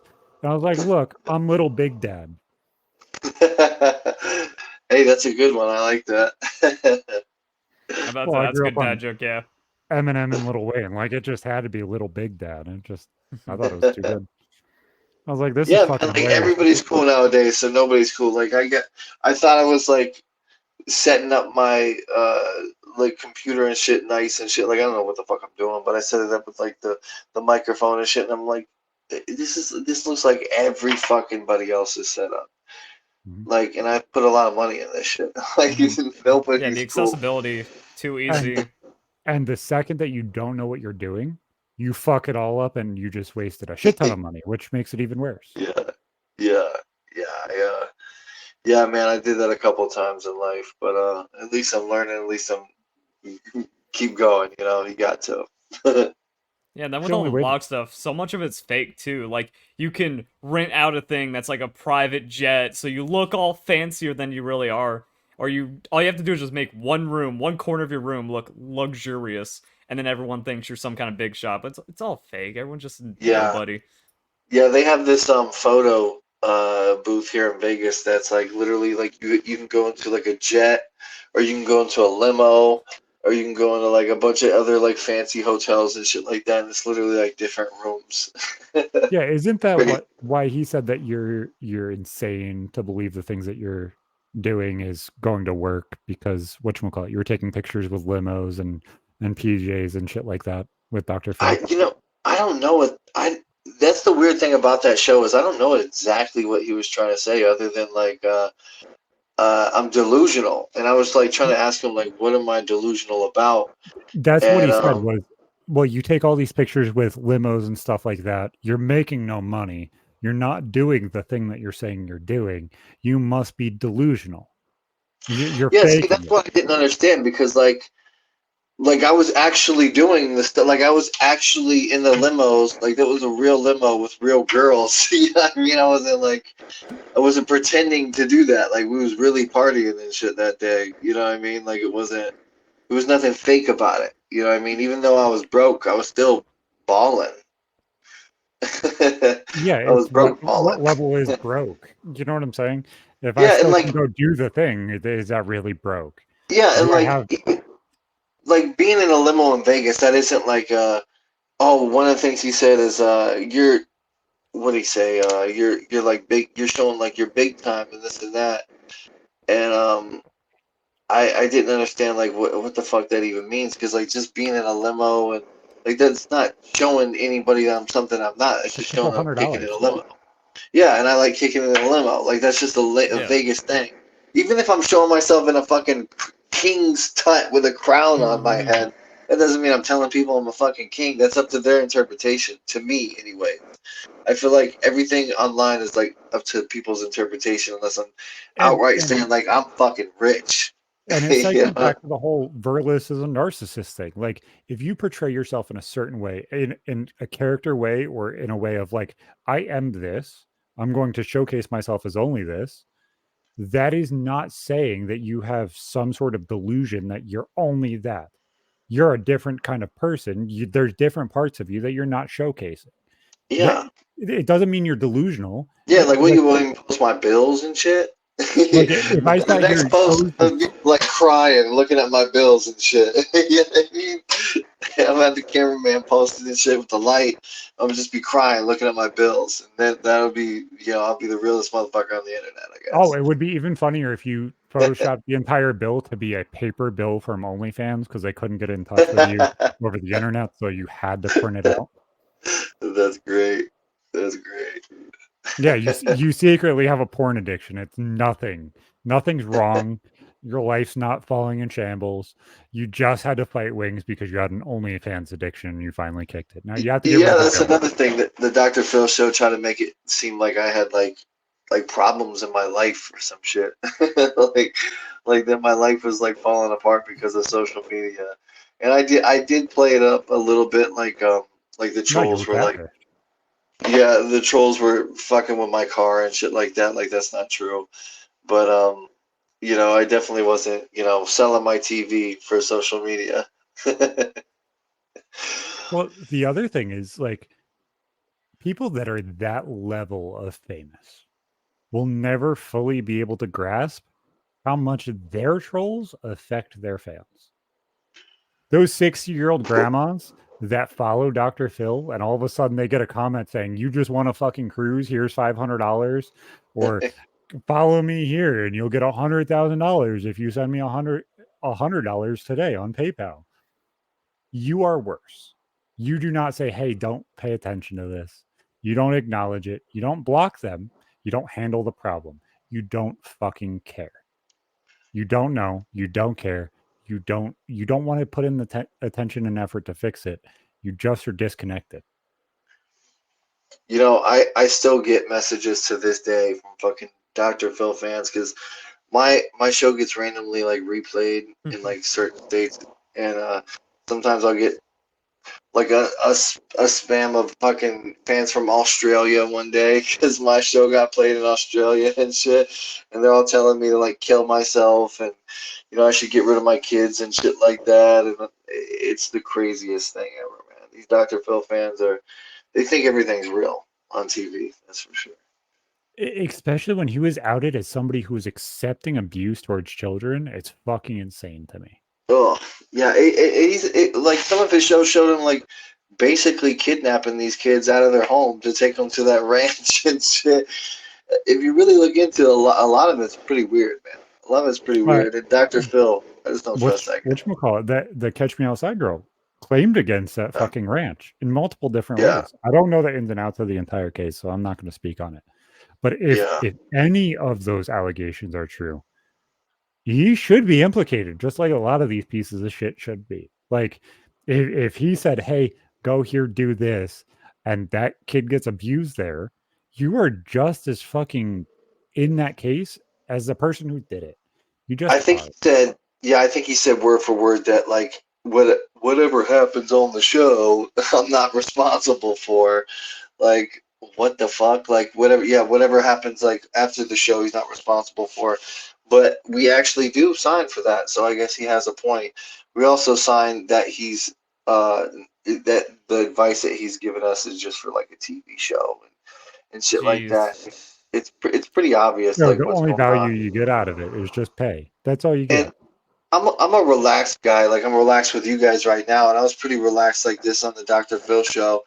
And they didn't like that in the back before I went on. They were telling me like, "Hey man, do you need like a Red Bull or something? You want a Red Bull so you can hype yourself up and make sure that you don't agree with him on everything because then it'll just make the show boring. Make sure that you are hyper and that you come at him when he says some stuff. Make sure that you know are as loud as you possibly can be and talk as much as you can." And I was like, damn, okay, whatever. You know, I thought this was a real fucking, like, even though it's a show, like, I want to be real. Like, I didn't come on here to, like, completely act. So, it is what it is. At some It's point, it's TV, just weird. At some point, it's just weird. It's like we don't want real people on the TV. We want the biggest caricature of everything you possibly could have. It's like everybody's gone so far of being woke and being fucking looking at, oh, well, this is wrong and that's wrong and that's wrong. But yet we all need to be a character still for you to look. So where is it wrong? Those Where? producers are snakes too, man. Like they even told me that they chased crackheads down the street, you know, just because they would like run away from the producers and shit because they didn't want to be on the So show anymore. I Just to worked get with content. one of the guys from 60 Days In. His name was Mark. He was one of the Oh people my from god. season 5. Okay. And we were bullshitting. He started a podcast, and I was like, okay, let's go. I'll be your co-host. I'll help you with sponsorship. I'll show you the ropes. I was cast for that show, but go ahead. Eh, we'll go into that next. But whatchamacallit? He's like, yeah, once Abner was pulled from the pod, we all didn't know. There was 2 days where we were sitting there wondering what the fuck was going on. Because we know. Nobody else does, but we know. They were counting us. They figured out exactly who it was. And they didn't give enough of a fuck to pull us out fast enough. That's They just let scary. us be. And I'm taking over as pod boss. And I'm a fucking Bible thumper guy. And he's like, honestly, that's fucking scary. Honestly, I'm scared. I don't know what I'm doing. I just had a Nazi dude tell me that I'm taking over the woods, and they just took the That's the fucking thick white guy, Chicano right, guy with the out. Yep, glasses? yep. Okay. And he's like, yeah, they just took the Chicano out of here, and now I'm fucking taking over the woods. And I'm like, no, no, get me out of here. You're telling me I'm leaving, but you won't tell me when. I would not be able to handle that shit at all. You don't know if it's 8 hours, 8 minutes, or 8 fucking days. And I would not once I saw somebody fucking leave on some Yeah. sketchy ass circumstances and you see people fucking doing sign language through windows, I'd be like, get me the fuck Yeah. out of here. That season wasn't playing around either, man. That season wasn't any walk in the park. I was watching that one because Uh, I was actually studying them. So yeah, that's wild. no, I wanted to talk to Abner because like I understand him. Like I get it. He's big on TikTok now, right? Yeah, he's growing on TikTok. He disappeared for a while. Mark was going to try and get him on the show before, and he ended up just disappearing. But yeah, no, I wanted to talk with him before he was even on No Jumper. I was like, he would be a cool fucking dude. He seems like a logical dude. He would be able to talk the shit and actually say what the fuck he did in life because he has a cool fucking story. But Yeah, I was a fan of him. cool I ideas actually, go forward. I saw a casting call for them, and I applied to be on that season. I think it was season 9, but I made it through like 3 interview processes, and then they didn't pick me because I wasn't on. Apparently, they wanted to cast everybody who's been in prison before, and I was in jail when I was a kid, so it didn't really count. So they didn't cast me for that season. That would have been an interesting kind of dichotomy to it, though. Like Yeah, logically. Oh my no, wife was thankful. I saw it when I was a kid. That doesn't mean I understand it now, but you're gonna have a different kind of mentality than somebody who's never been in there at all. You've seen some Yeah, shit. It's yeah, I still was gonna be definitely in different. juvenile prison. It was a juvenile prison for sure. A lot of people think it was worse than adult prison because it's the same, but we got less maturity and less rules, or more rules, I should say. Like in adult prison, you're allowed to like wear your shoes, have a Walkman, have some books in your room and shit like that.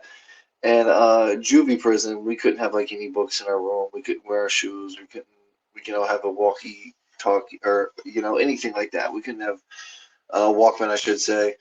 It was very strict in juvie prison for sure. Basically, putting a fucking kid in a cage and locking him away from his family. It's horrible no matter what. Well, as a whole, a lot of those things aren't kind of set up to fix the person. Nothing really can fix you as a person because you're not growing. You're not fixing Yeah, that mentality of, oh, I'm going to steal or I'm going to do drugs. You're not fixing that. You're not taking that from them. You're saying if yeah. you do this, you are bad, therefore you never can get fixed. The whole Therefore, time I was thinking about how much I'm going to get high when I get out. I was like 16. So, yeah. like and that's a big part of taking the fathers out of the household, like as a whole. That's the reason why that shit regressed so badly. Is now, oh, you're incentivized to be a single mom. You're incentivized not to give a fuck. You're incentivized to take all the kids from the dad. Then that kid grows up and it's like, oh, well, I don't have any morals. I don't have any responsibility. And I'm loved regardless of what the fuck I am and what the fuck I'm going to do. Mom loves me. It's okay. I'm going to steal and make sure she has a house. No, your dad should have done that. Your Yeah. dad should have made sure your mom had a house. Your dad should have made sure that you had morals. And your dad should have taught you everything you needed to do instead of being a fucking jackass. He shouldn't have been in jail. You shouldn't be in jail. It's your fault. Right. It's almost like when you're a kid in that situation, you're riding in a car and there's nobody in the driver's seat. There's just like your mom's in the passenger seat. She might have her hand on the fucking wheel. You know what I mean? Yeah, But and there's nobody it's driving hoping the that it fucking kind of works car. out. Like, and I would love to hear your guys' input on this. I told my mom a couple weeks ago. I said, "Mom, women cannot do the same thing as dudes," and that's kind of obvious and that's kind of straightforward. But as a parent, each side gives two different things. A mom is going to give undying love. That is the only thing they can give. They're going to love you regardless of what you do. They're not going to be able to set a standard after that. because you've already seen that they love you regardless of if you kick a wall, you kick them, you cut your foot off, you cut your brother's foot off. They still fucking love you. That's their job. So where do you get your morals from? Where do you know right from wrong? If somebody already loves you, regardless of what you do, you need a second person in the household. Yeah, that makes sense, man. Yeah, She's the other like, way fuck. around. Without a mom, like, well, then you don't have the love, and then you just become resentful and spiteful and stuff, and you're only feeling like your only job in life is just to get crapped on by other people. Is to bring things together and kind of either build something or if everything falls apart because you don't have the structure of, okay, this is the end goal. This is why I want this thing. I want to succeed. If you don't have that level of success either, you don't have the place to put that energy of morality. You don't have the whole, I need to build something because I need to do something better, unless you have such a fucking drive that most people don't. Most people don't have that sight anymore. They're like, oh, we're a dink, dual income, fucking no kids. We're going to go get all the snacks from fucking Starbucks that we want because we don't fucking care. It sounds good, but when it's as somebody who's been responsible for so long, I'm not gonna lie, that sounds good. Being a lazy fucking loser, just sitting and not worrying about shit, just not I having any wish I kids. could have been a lazy fucking loser since 16. And, since I was 16, I'm almost done now. I'm only 30 and we're going to have a good time. But fuck, it's weird. It's really fucking weird for people to be like, yeah, we're never going to have kids. I'm like, why? Why? Yeah, Are you that selfish that you're not worried about what the fuck the world is? Or what the fuck it your is a little family weird. I is? hear that more and more and more now. And I was gonna tell you that about the whole my opinion about the whole like you need a father for the morals thing is I agree with that personally because I grew up without a father and I feel like I I did kind too. of learned my morals growing up and doing stupid shit and learning that way and getting myself into shit that if I had a father he probably would have just told me instead. Exactly. Like if I didn't have a father or a sperm donor, however you want to designate him, that Right. wasn't a piece of shit and abusive, and the person that he was walking away at fucking 2 weeks old and then coming back and abusing me. I don't have the same mentality I do now. That's why the podcast is Real Men Talk Shit. Because on the streets you learn you either talk shit and you're one of the boys, or you talk shit and nobody gave a fuck. So real men will talk shit. You're not a real man if you're not willing to speak. Are you willing to take what happens after you say what you say, though? I Right. love that fucking pun. Nobody gets it. Nobody does. So many people are unwilling to speak and they just don't get it. Oh, I'm gonna keep my Yeah. opinions to myself. Mm, mm. It's Doesn't sound like a safer. fun time. Oh It's yeah, safer, especially that's for now. Like, sure. you say the wrong thing, you're done.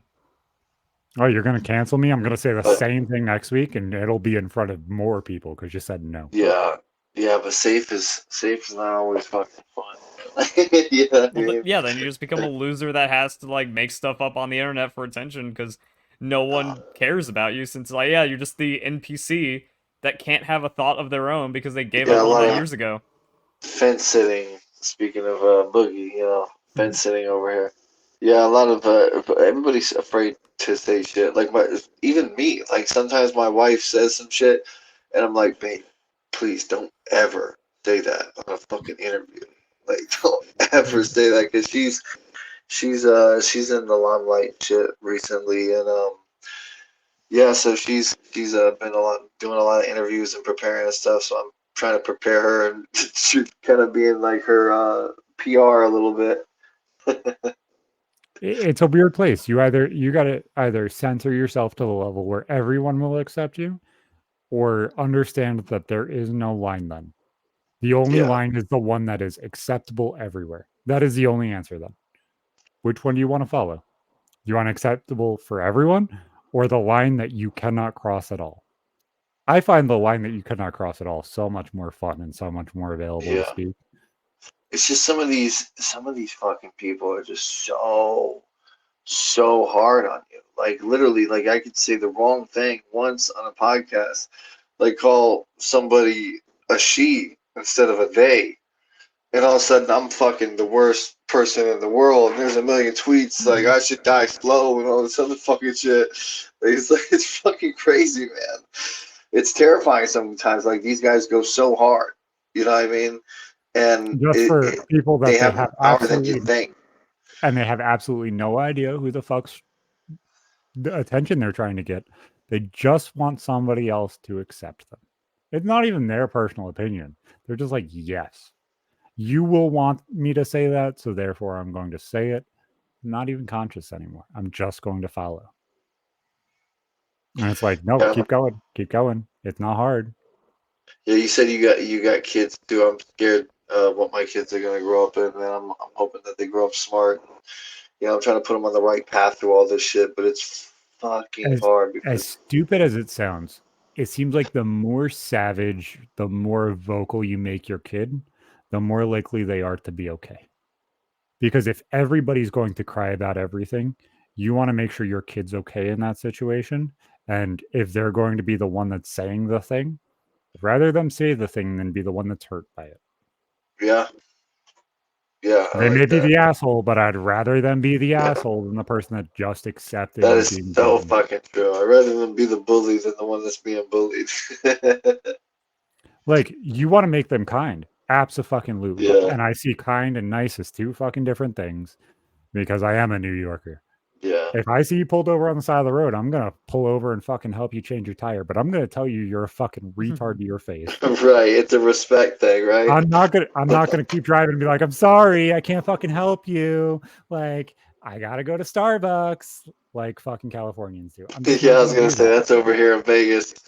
I'm just not. Vegas is like that too. You're gonna be like, that dude was a douchebag, but he's the only fucking reason we're here. Dude, I was almost late to the fucking podcast because these people wouldn't let us over. So yeah, it's wild. The East Coast and the West Coast are completely different. But I like Florida, man. Down Oh south yeah, is Florida's dope. great. I grew up in Florida, and then I moved out to Seattle because I hate the weather in Florida. I don't want to melt in the humidity. Oh yeah, I don't like Yeah, that. As a big guy, I don't like that either. sweaty, gross, just Yeah, 24/7. Yeah. So I came out here, but it was only for the weather. And initially, like over a decade ago, the people were nice, but now everyone just starts getting more and more selfish and crappy out here. I love It's Vegas. just I think Vegas increasing is in value. perfect. Vegas With is the way really like Seattle is going and Vegas now, everything's just kind of increasing in, oh, well, everybody now wants to be here for some reason. So everybody's just getting shittier and shittier because they don't give a fuck that somebody else is there. They don't see value in you. It's kind of like everybody gets devalued till everybody's worth nothing. Nobody gives a fuck anymore, and it's fucking weird. Yeah, I hear Austin, Texas is popping off now too. But It's been the I've same never fucking been there. thing. I used to live in Houston. Houston is nice, but there's no place like Vegas, man. Vegas is so accessible. It's just it feels like you're doing something wrong over here almost. You know, everything's cheap or free or easy when you're a local, and it's the complete opposite when you're not a local and you don't know what the fuck you're doing here. I feel like the city's made to take money from the people who visit and to give money to the people who live here. Well, I I think that's live true in of a every place. Yeah, I live in a resort town, so living in upstate New York, everywhere, if it's not a main city, is fucking tourist. And living Yeah, so close to Woodstock and living so close to all these fucking retard locations, everybody's like, yeah, I'm gonna go and spend money. I'm like, the fuck are you doing? You're going to buy a tie-dye shirt that you could have made at home and still would look just as shitty. Like the fuck? The fuck are you yeah. doing? You're gonna go spend I still $80 on a t-shirt. They I spent still three do on it. the dumb. I still do dumb shit like that too. I'll go to the bar and I'll get like a double shot of Hennessy and Sprite, and they're like, that'll be fucking $44. I'm like, what? Like a double shot of Hennessy and Sprite, $44 for one fucking drink. You're using the wrong surname then. It should not be Trap. If it was Trap, it would be codeine and syrup. It That's should be funny. Lil then. You If know you're what's going crazy? Henny, it has to be Lil. Trap is just short for Travis. It's really I not as cool figured. as it sounds. Yeah, my real name is Travis Long. So yeah, it's just short for Travis. No, you doxed yourself. Oh fuck. Oh, I gotta trust have me, man. lots of better Yeah, ways to It's that's already dox out already. there. fuck.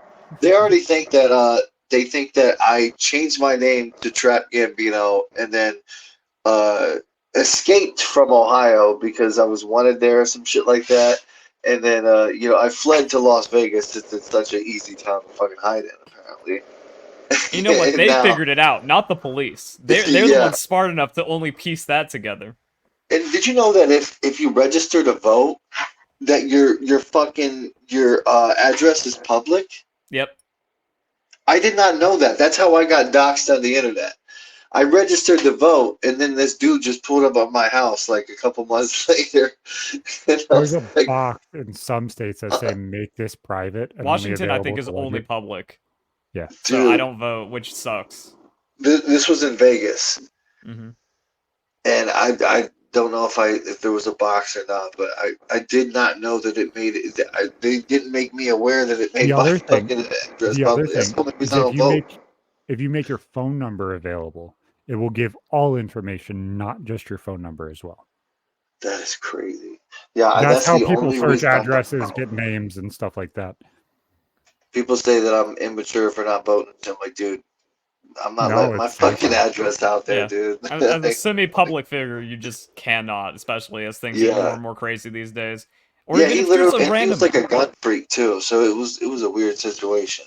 Yeah. Or even if you have like 100 followers on Twitter and you say the wrong opinion, well, they're just like, let's go look up those voting records and send you some pizza. Yeah, yeah. I've had people send pizza to my house too and shit. Hmm. Yeah, it's crazy.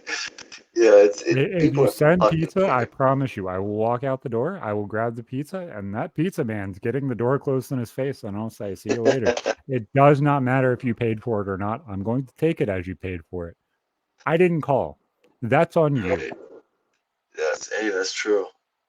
I'm not a That's bad a person. You're a bad petty person. Go theft fuck for yourself. them, man. But yeah, going Hey, back they were the to the asshole. city stuff, I love the way your like face lit up when you're just like, yo, I'm a Vegas boy. Cause like that shows like you're in the right place. And I used to have that about Seattle, but then they started like just allowing tents in the streets and homeless people shitting everywhere and pissing everyone, just letting it go to crap. So like I've lost that. Which is why I think it's really cool when like you can see people, it's like, they're in the right spot. That's awesome. And eventually people will end up that way. But even living in Seattle, like yeah, it's one of those things like you don't have to spend $15 for a coffee. I had like a sushi spot where I could get, all the happy hour sushi rolls and everything, like $20 for 4 rolls and like good sushi or anything like that. So that's like really cool. It's like you live in a city, you find all the spots, you see all the chumps get taken, and it's like, yeah, I'm a local. I Yeah, know man, more than you. I owe my life to Las Vegas for sure. When I came out here, like you couldn't Google my name, and I was like basically homeless. Like I was like living in weeklies and Airbnbs and hotels and shit for like 5 or 6 years until everything eventually started coming together and the checks started rolling in and I started making a little bit of money and establishing myself Oh, great. and learning how to live out here. Everywhere is different, and nothing feels like home. And that's the weirdest thing to kind of say. And I think that's probably why that's such like a thing that everybody picks at. Oh, well, you never left home. Yeah, it feels comfortable. I don't know how to live anywhere else. That's why I wanted to stay there. And when you leave that place finally, it's such a weird thing. Even if you move 30, 40 miles away, nothing you had before is the same. And it's like, Yeah. oh, I have a different internet provider. I have a different phone provider. You don't even know where the fuck to go get your Chinese food Turning on because the every place is TV different. news looks weird and shit. Yeah, everything's just slightly different. And You ever do that? I Like when you travel, you go to a hotel, you turn on the news, it just feels a little weird to you, Oh you know? yeah. when I was like 17, 18, I would always look for Nickelodeon because I was like, oh, it's always this channel and it's always different everywhere for some fucking reason why we haven't stuck to a certain number schedule for every place. But you'll be like, oh, what's it? Why is it 500? Mhm. It's single digits over here. And I'm like, what the fuck is this? Like, there's no correlation anywhere. And it's just like, the fuck is going on?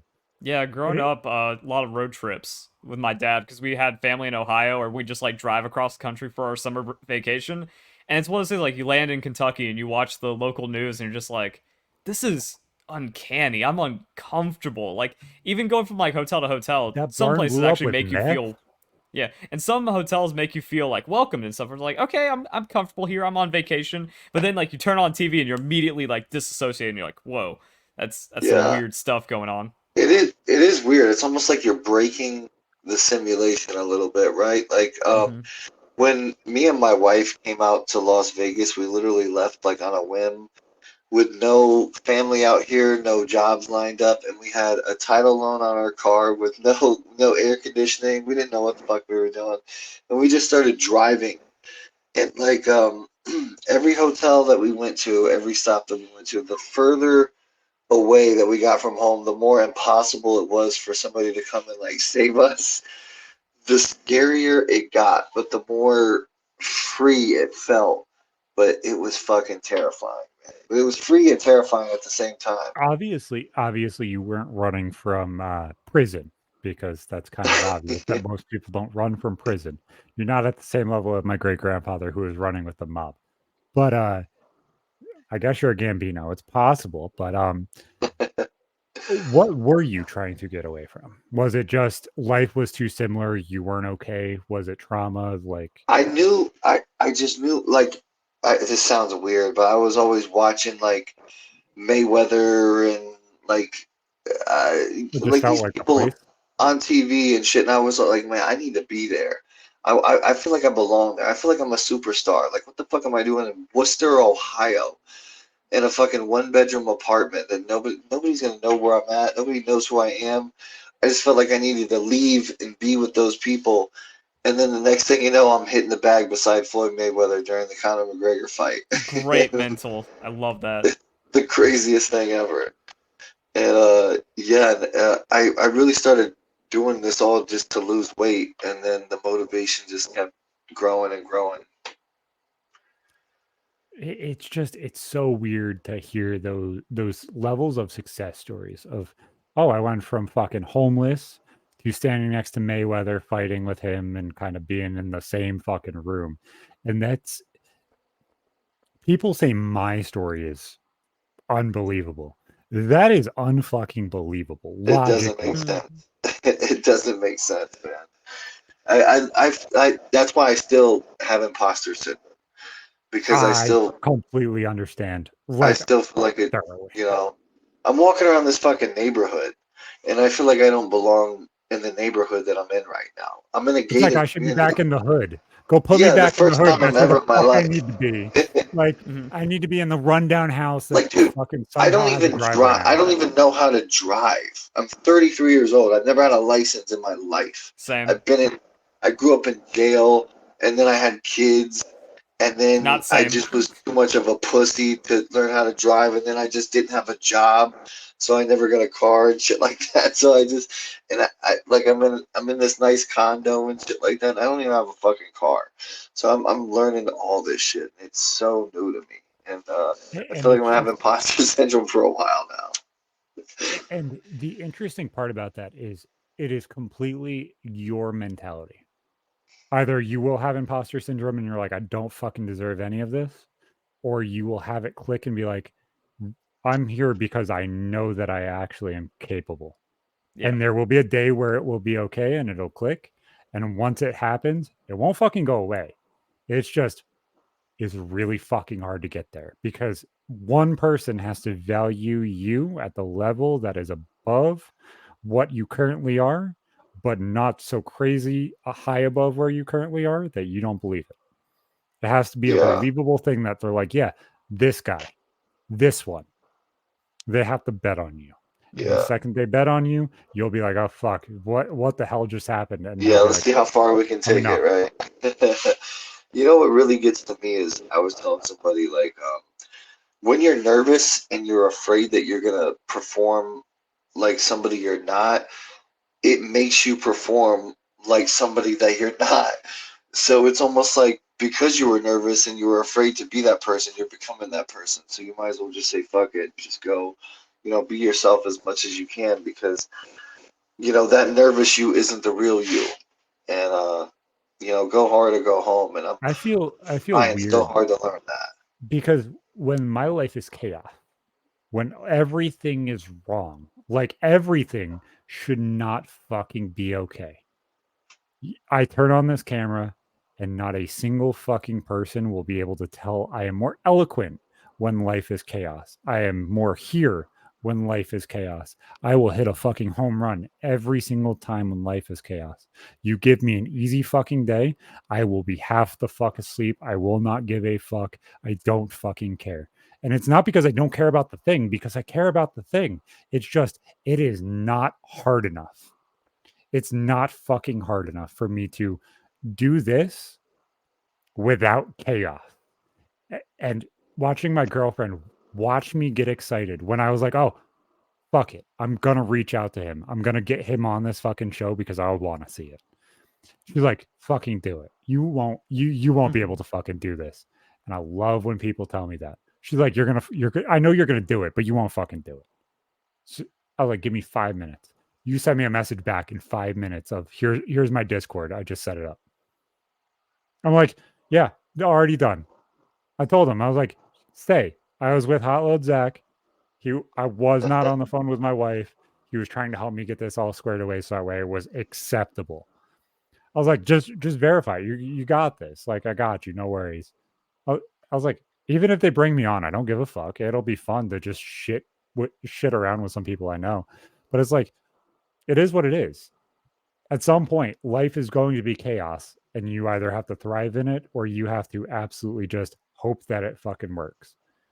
And some point, you hit the fucking 3-pointer, and you're like, "Hey, I might be good at this. I might be able just to just like thrive in this. Let's just do it because either I'm gonna right do at it or that it's gonna point. fail."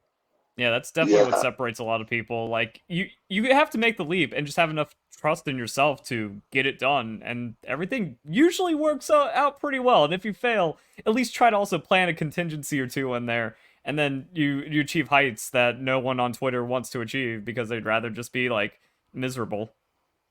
No, Yeah, I feel like I'm you're a whiny old man on the internet. Why would you whine and complain about that? You fucking pussy. Fuck that. Narcissist. right. Yeah, I feel like I'm right at the point where I'm finally realizing like, okay, I do belong here. Now it's time to buckle down, work hard, and you know, just go as hard as I can with what my talent is. Like I know what my talent is, so I might as well abuse it while I'm here. And it seems like Exactly. I have. If I was a mage in Skyrim, I feel like my power would be manipulation. So I'm gonna use that as much as I can. I manipulated Boogie, his girlfriend, and it seems like the whole fucking podcast. We'll see what happens with that situation, but yeah, I'm starting to realize my powers, and when you Oh yeah, realize your power, that's when you can be really dangerous. you got lore coming into this where it's like, yo, I'm the one that likely took out the LolCow podcast. Like you need to social media jujitsu that shit, and then you're winning. And it's weird because it's like, how much value does something like that have? Do you use it too much and then it fucking comes back to slit your throat? Or do you Yeah. use it not enough and you're like, oh, I missed all this value? And it's like, you're never gonna know. You're You never know gonna what my know what was problem available. is? I'm fucking alone in this thing. Like I don't really have a team or a crew or a manager, and I don't have anybody to give me like advice.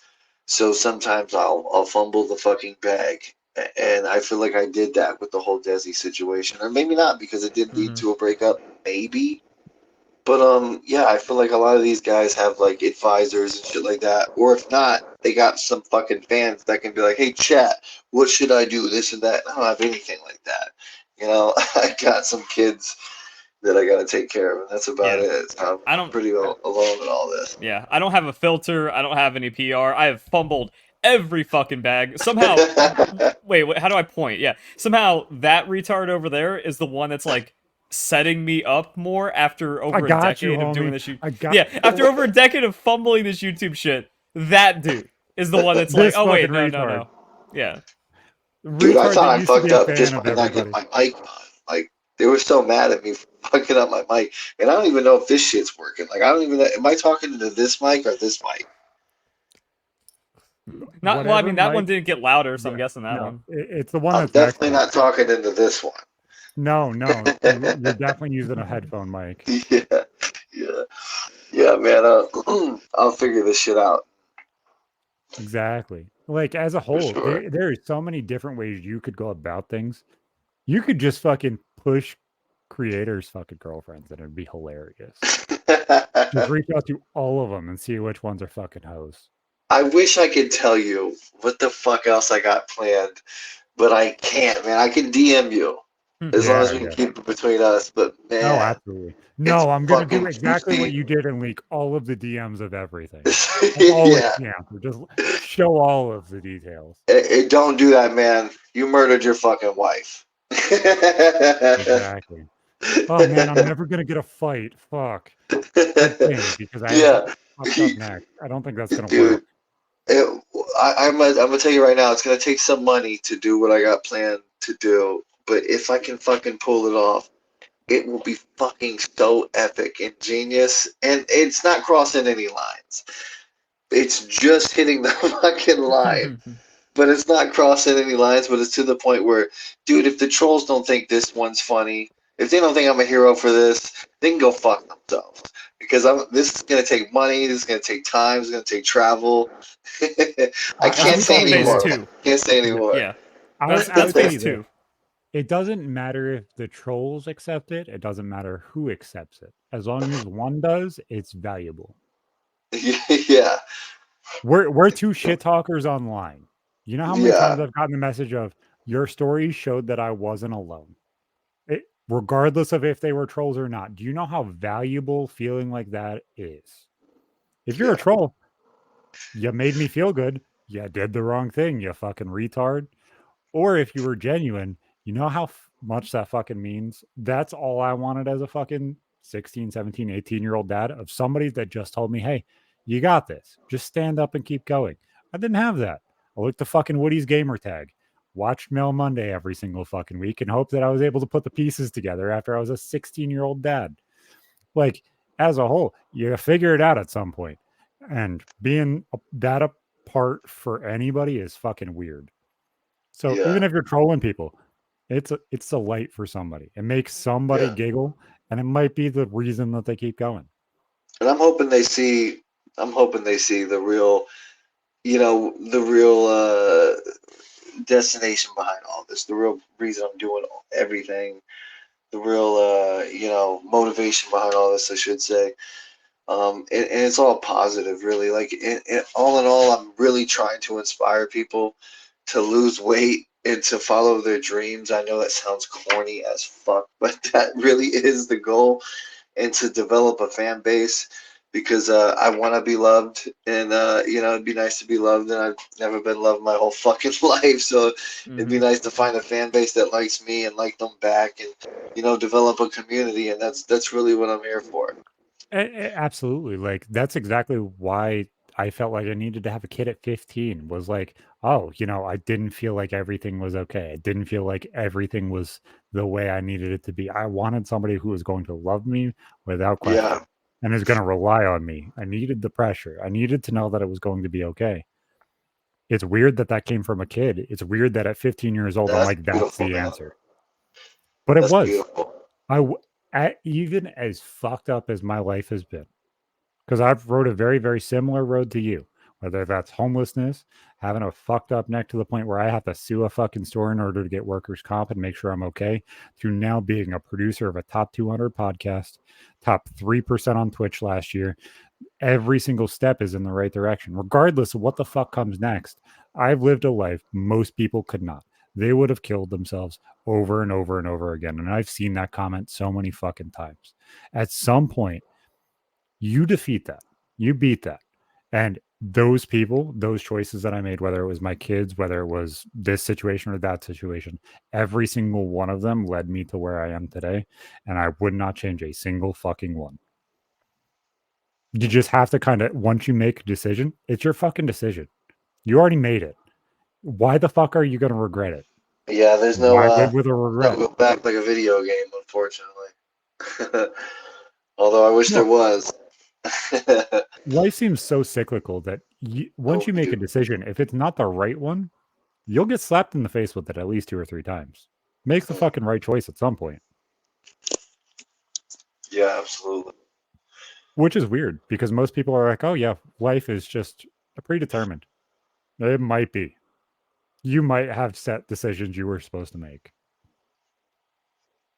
I feel Just like like, Verlip over here. He had to put on the dog collar today. Every yeah, day. I feel like if it is like if it is like a video game or something like that, whoever's playing us is like they can't really control us. We have free will, but they can like point us in like signs. Like they're showing us signs, and it's up to our It's dumbass almost to follow it's the almost sign. like Fallout where they're like they can choose what you choose, but they can't choose or they choose the outcome but not how you get there. Oh, Yeah, this is what your outcome's supposed to be. This is where you're supposed to be. There's a whole bunch of people around us who absolutely have no fucking worth, no that fucking makes value. sense. They're saying hot dog, hot dog, ice cream online. And, there are people like that. There genuinely are. They're the fucking retards that work at McDonald's. They're the fucking retards that work and talk to nobody and Bunch literally of nobody fucking even knows that pieces. they exist. But there are those people. So Yeah. is it illogical to say that everything's chosen? Who the fuck knows? Yeah, man, it does seem like when you fuck up off the path, sometimes you just end up right back on the path in some fucked up weird way. It's like no matter what, man, this is you. This is you were chosen for this. This is what you do. So I'm still trying to figure it out, but I do feel like in a way it's like a video game.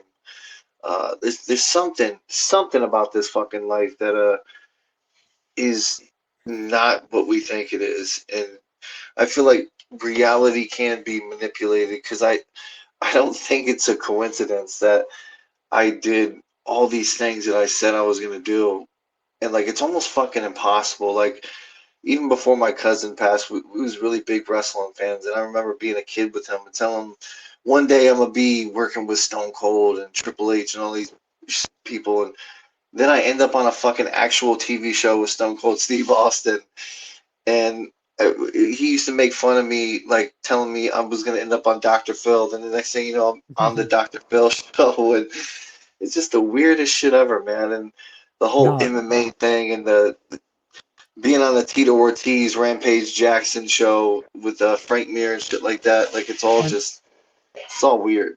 I see that. I see that so much, honestly. When I was a kid, I was told that I was going to be the one that unites the family. I'm gonna make sure that everybody's together. I'm going to lead this family into the way it needs to be. I'm going to change the things that were before me. All of the wealth problems, all of those problems. I'm the one that's going to change it. I'm the one that's going to be able to show them how the fuck to do all this. And it's slowly becoming truer and truer every single fucking step. And it's like, the fuck is this? Why? Why am I the one that is the uniter? Why am I the leader? What the fuck is this? Why is my grandma saying this when I'm 2 years old and now it's coming to the truth at 30 years old? Like, at what point is that realistic? Right? What is realistic anymore, Mhm. man? I mean, when the term NPC came out, it just like clicked for me so well. It's like, yeah, there's just a lot of people that are just mindlessly going through life, not trying to make anything of themselves. And it's like, no, if you break from that, if you actually try to create, if you try to will stuff into being, that is the most power you can have into life. Is like you just cast out failure through sheer grit and determination. And, and Yeah, once you and once you actualize it, it's like there is no force after that. Once you make it to the point where it's viable, it is endless if you allow it to be endless. If you step on your but toes, it's going to end. But if you but don't, it just goes. do you believe everybody has that power, or do you think there's like some chosen ones out there? Because like I always say in my videos and stuff, I'm like, if I can do it, you can too. And my wife fucking hates that. She's like, listen, don't fucking say that because they can't do what the fuck you've done. They can't do what you do. Like not everybody's special. Hmm. What's your thoughts on that? Do you think I've everybody's special, yeah. or are there NPCs out there? I've never thought about that because my general advice is, yeah, like you can do it. I came from nothing. Other people have come from nothing. Some throw away their privilege, and then that's just like the worst thing you can do. But I do think there are some like people that are just too stupid to function or be saved or anything. Because like there's that weird stat that like lives rent free in my head where it's like 16% of people don't have an inner monologue, and that started like the whole That NPC is meme. weird. Yeah. Yeah, exactly. But I don't think that if you don't have an inner monologue, you can't function. But it's like, oh, there's just people that are like programmed different, and that's going to make it more of a Mhm. struggle. Or if you just choose to be on Twitter from the time you're 10 to the time you're 25, you're gone. You're cooked. You cannot come back from that. Yeah. But there's also a level to it of no, not everybody can make it because there's a level of determination, acceptance, accountability, whether it's this, whether it's just being a dad, whether it's taking that step forward to even get a job at like fucking McDonald's, whether whatever that step is, some people can't do that. As stupid as that fucking sounds, there's just some people that can't. The They neats. can't get past themselves enough to say, "Hey, I have to do this. I need to do this," or even just have the accountability to be like, "I can't just sit on the couch and smoke today." Or, "Oh, I have, only 30 hours worth of work this week. Let me start something." And not just stick a thumb up their ass and hope that they can come twice this week. Like there are some people that just can't even enjoy life to the life that they need to do what the fuck they want to do. They don't even think it's possible. And that's a weird place to kind of genuinely be, in my honesty. Like, I don't know. I'm just a Yeah. retard on the internet who says genius things 5% of the time.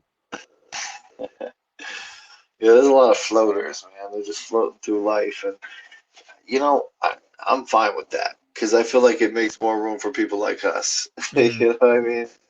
Yeah, it's a lot of weird stuff to like unpack when you really get into that because yeah, if everyone was like above average, well then there is no average, there is no Yeah. underperforming, Kind there of like is I was no saying, way to everybody's grow. close to nobody's cool. Yeah. So, And I just looked up my stats on YouTube real quick, and I'm washed. I'm past my peak. I got canceled, and all this bad stuff has happened. But the rank for my channel is 1500th in the country. That is beyond exceptional when you're considering almost 400 million people. And I'm the Yeah. one that's like that. I'm over. I'm done. I'm at my bottom. But it's like my bottom is still in the top 1%, easy. Your bottom is what and a lot of people's top wishes they could be. Yeah, and exactly. the weirdest thing is when did that click in your mind that there is just a different level to you? I had that realization. I finally walked away from my abusive father, and my stepfather was at home. And I started seeing him as like not an equal, but I started seeing that there was that trouble that gets there at like 12, 13 years old. You start having that butting of heads. And then I realized that we're not the same. I'm extremely intelligent and I don't speak openly on it because I was supposed to skip 2 different grades. My mind works too fast and I write ineloquently. That is it. I am actually rather intelligent. Surprise. Holy shit. When I realized that, I realized not very many people measure up at all. And it made me feel like a fucking douchebag. And then I felt like I was the retard, that they were the normal people, and I pulled myself back behind them almost. Like my intelligence made me unequal to them, therefore they can enjoy things at a different level than I can. I am almost retarded in the way of my intelligence holds me back from enjoying life the way that everybody else does. Yeah, I feel that. I feel Hmm. that. I Almost could. I like think the ignorance is moment. bliss, right? Yeah. I also think the moment just clicked for me as like Zach has said this because I've realized this and I see like different pivotal points as like, oh wait, I am just different. And for me, that is like 11th grade finance class where I instantly beat that class like a whole semester's worth, maybe even a whole year's worth of work I already had done because I did budgeting. I made a mock budget. I wanted out of my situation so bad that I Mhm. already passed 11th grade finance in like the ninth grade. But then the idiots in my class, we got stalled for like 2 months because people didn't know basic algebra. So I was like, day one was like, hey, who here knows basic algebra so we can get finance going? And then no one. No one knew how to 2x plus 3 equals 7. And then we spent a whole month on that. I'm like, teacher, here's my budget. Can I just like fuck off now because I'm done with this class? And then I used all that to get my credits, and then I graduated early. And I'm like, oh, yeah, people just suck. I All right. I had a kid my senior year, and my senior social studies teacher was also the 11th grade social studies teacher. And I took 8 social studies classes over 10th, 11th, and 12th grade. I was graduating essentially to become a social studies teacher. He's like, I know exactly what you're going to be, Zach. You're going to public speak. I understand this already. You question things. This might even be what you do as social studies. I did a project on JFK. He's like, I want you to come into my 11th grade social studies class for US history around this time and teach classes all day. And I will give you credits for the rest of the year for social studies. And I was like, yes, absolutely. I wish I was able to do it because it would be the greatest payoff to every part of that story. It didn't end up happening because he couldn't get clearance for it. But as a whole, those things are fucking cool. How many people are offered to do that, let alone have a kid at the same time? And they're like, yeah, come teach this class because you just understand it. You just get it. These kids, they don't. You'll be able to explain this to a level that they'll get. And I can't. I don't know what the fuck's in their head. You do. It's just weird. It's really fucking weird because you see the people that just either care or don't care, or they just fly by the seat of their pants and hope that they fall into the right place. You watch people quit fucking college or high school 6 fucking times. And they're like, oh, I'll get my GED eventually whenever I stop fucking snorting coke. I'm like, fuck, dude. Like, you're still snorting coke? You're fucking 50. Right, like, grow the fuck up. At what point are you really going to do the thing that you need to fucking do? You could make $100,000 a year, snort coke, and you still be a piece of shit. It's not complicated. You could still be a fucking dipshit. I wish people fucking got that. Just because you make money doesn't mean that you're valuable. It just means that they want to pay you more to get Yeah, you especially nowadays, man. Especially nowadays. Money is meaning less and less, it seems. The more that the more that it's meaning more. I feel like the more it's about to go the other way around. I feel like it's gonna go full circle. We're gonna be in fucking like kings and queens trading and shit. And it's gonna be a barter system all over again. You know what I mean? Like, what is this paper worth when this bottle's worth, as much as this paper? So even in that aspect, like there's books that are written about fucking Baron Trump in the 1800s, time traveling. And his father and somebody he is related to is a leader of the United States, and it's the last Reich of the United States. At what point was this written? It's gonna take my mind a minute to wrap around what the fuck you just said. But there legitimately is. There is a book that was written in the 1800s, I believe. It's called Baron Trump, Time Traveler, or something like that. Okay. Yep, here it is. Baron Trump, book about Trump being president. It's written in 1889 and 1893 by an American author and lawyer named Ingersoll Lockwood, and remained obscure until 2017 and received media attention after Donald Trump obviously became president. But named his kid by name, Adventures Beginning in Russia, which is where his mom is from. It's weird. It's weird the allegories that are in life and in content, regardless of if it's our content, other people's content, books back in the day, everything becomes cyclical at some point. Everything. So are we seeing things or not seeing things?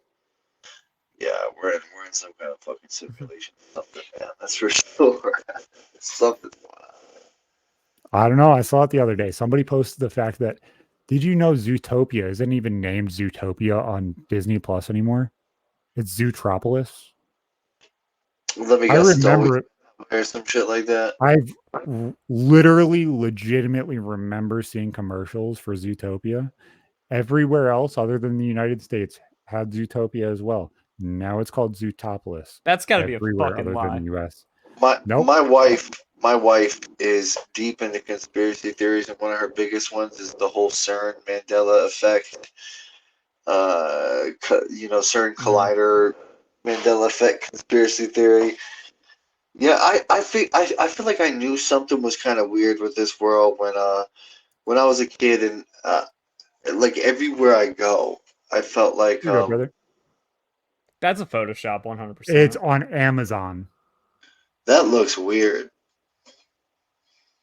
It's the That has Amazon to be listing. like a Chinese fake, because everything I looked up Zootropolis and I don't see any results or anyone acknowledging this. I literally. Or how about like Sex in the City? Hold on. So on the US, it says Zootopia. I have it right here. Share this tab Yeah. instead. Zootopia. Now I'm just going to click back to Google. It is right here. And if you look at this, watch Zootropolis on Disney Plus. Which website? Like, are you getting like Disney Plus .sw for No, Sweden? Or same exact link. Same exact link. This is a Mandela effect, right? No, yeah, it's literally in real time. It will fuck with you the entire fucking time. Yeah, there's a lot of them that fuck with me. The whole Luke, I'm your father, the whole girl with the metal mouth in the James Bond movie. There's a lot of them that fuck with me. I don't know. I think real shit's been talked. Make sure to check out Blue Chew. Use code RMTS for a free fucking week. You can't leave me on Zootropolis. Yes, I Hold can. on. This is a Blue Chew ad when we're talking about Boogie and Wings. Exactly. That's We want perfect. Boogie and Wings to be able to have a whole bunch of bedroom fun. You will feel all of the confidence in the world Don't using get code caught. RMTS at checkout. You get a week free. You get 3 free pills shipped directly to your door using that code. You just pay shipping and handling. And you have 3 full times where you're able to have whatever you want. And 36 hours if you choose the one that you should. We'll see you fucking next time. I thought you was going to say 36-hour hard on.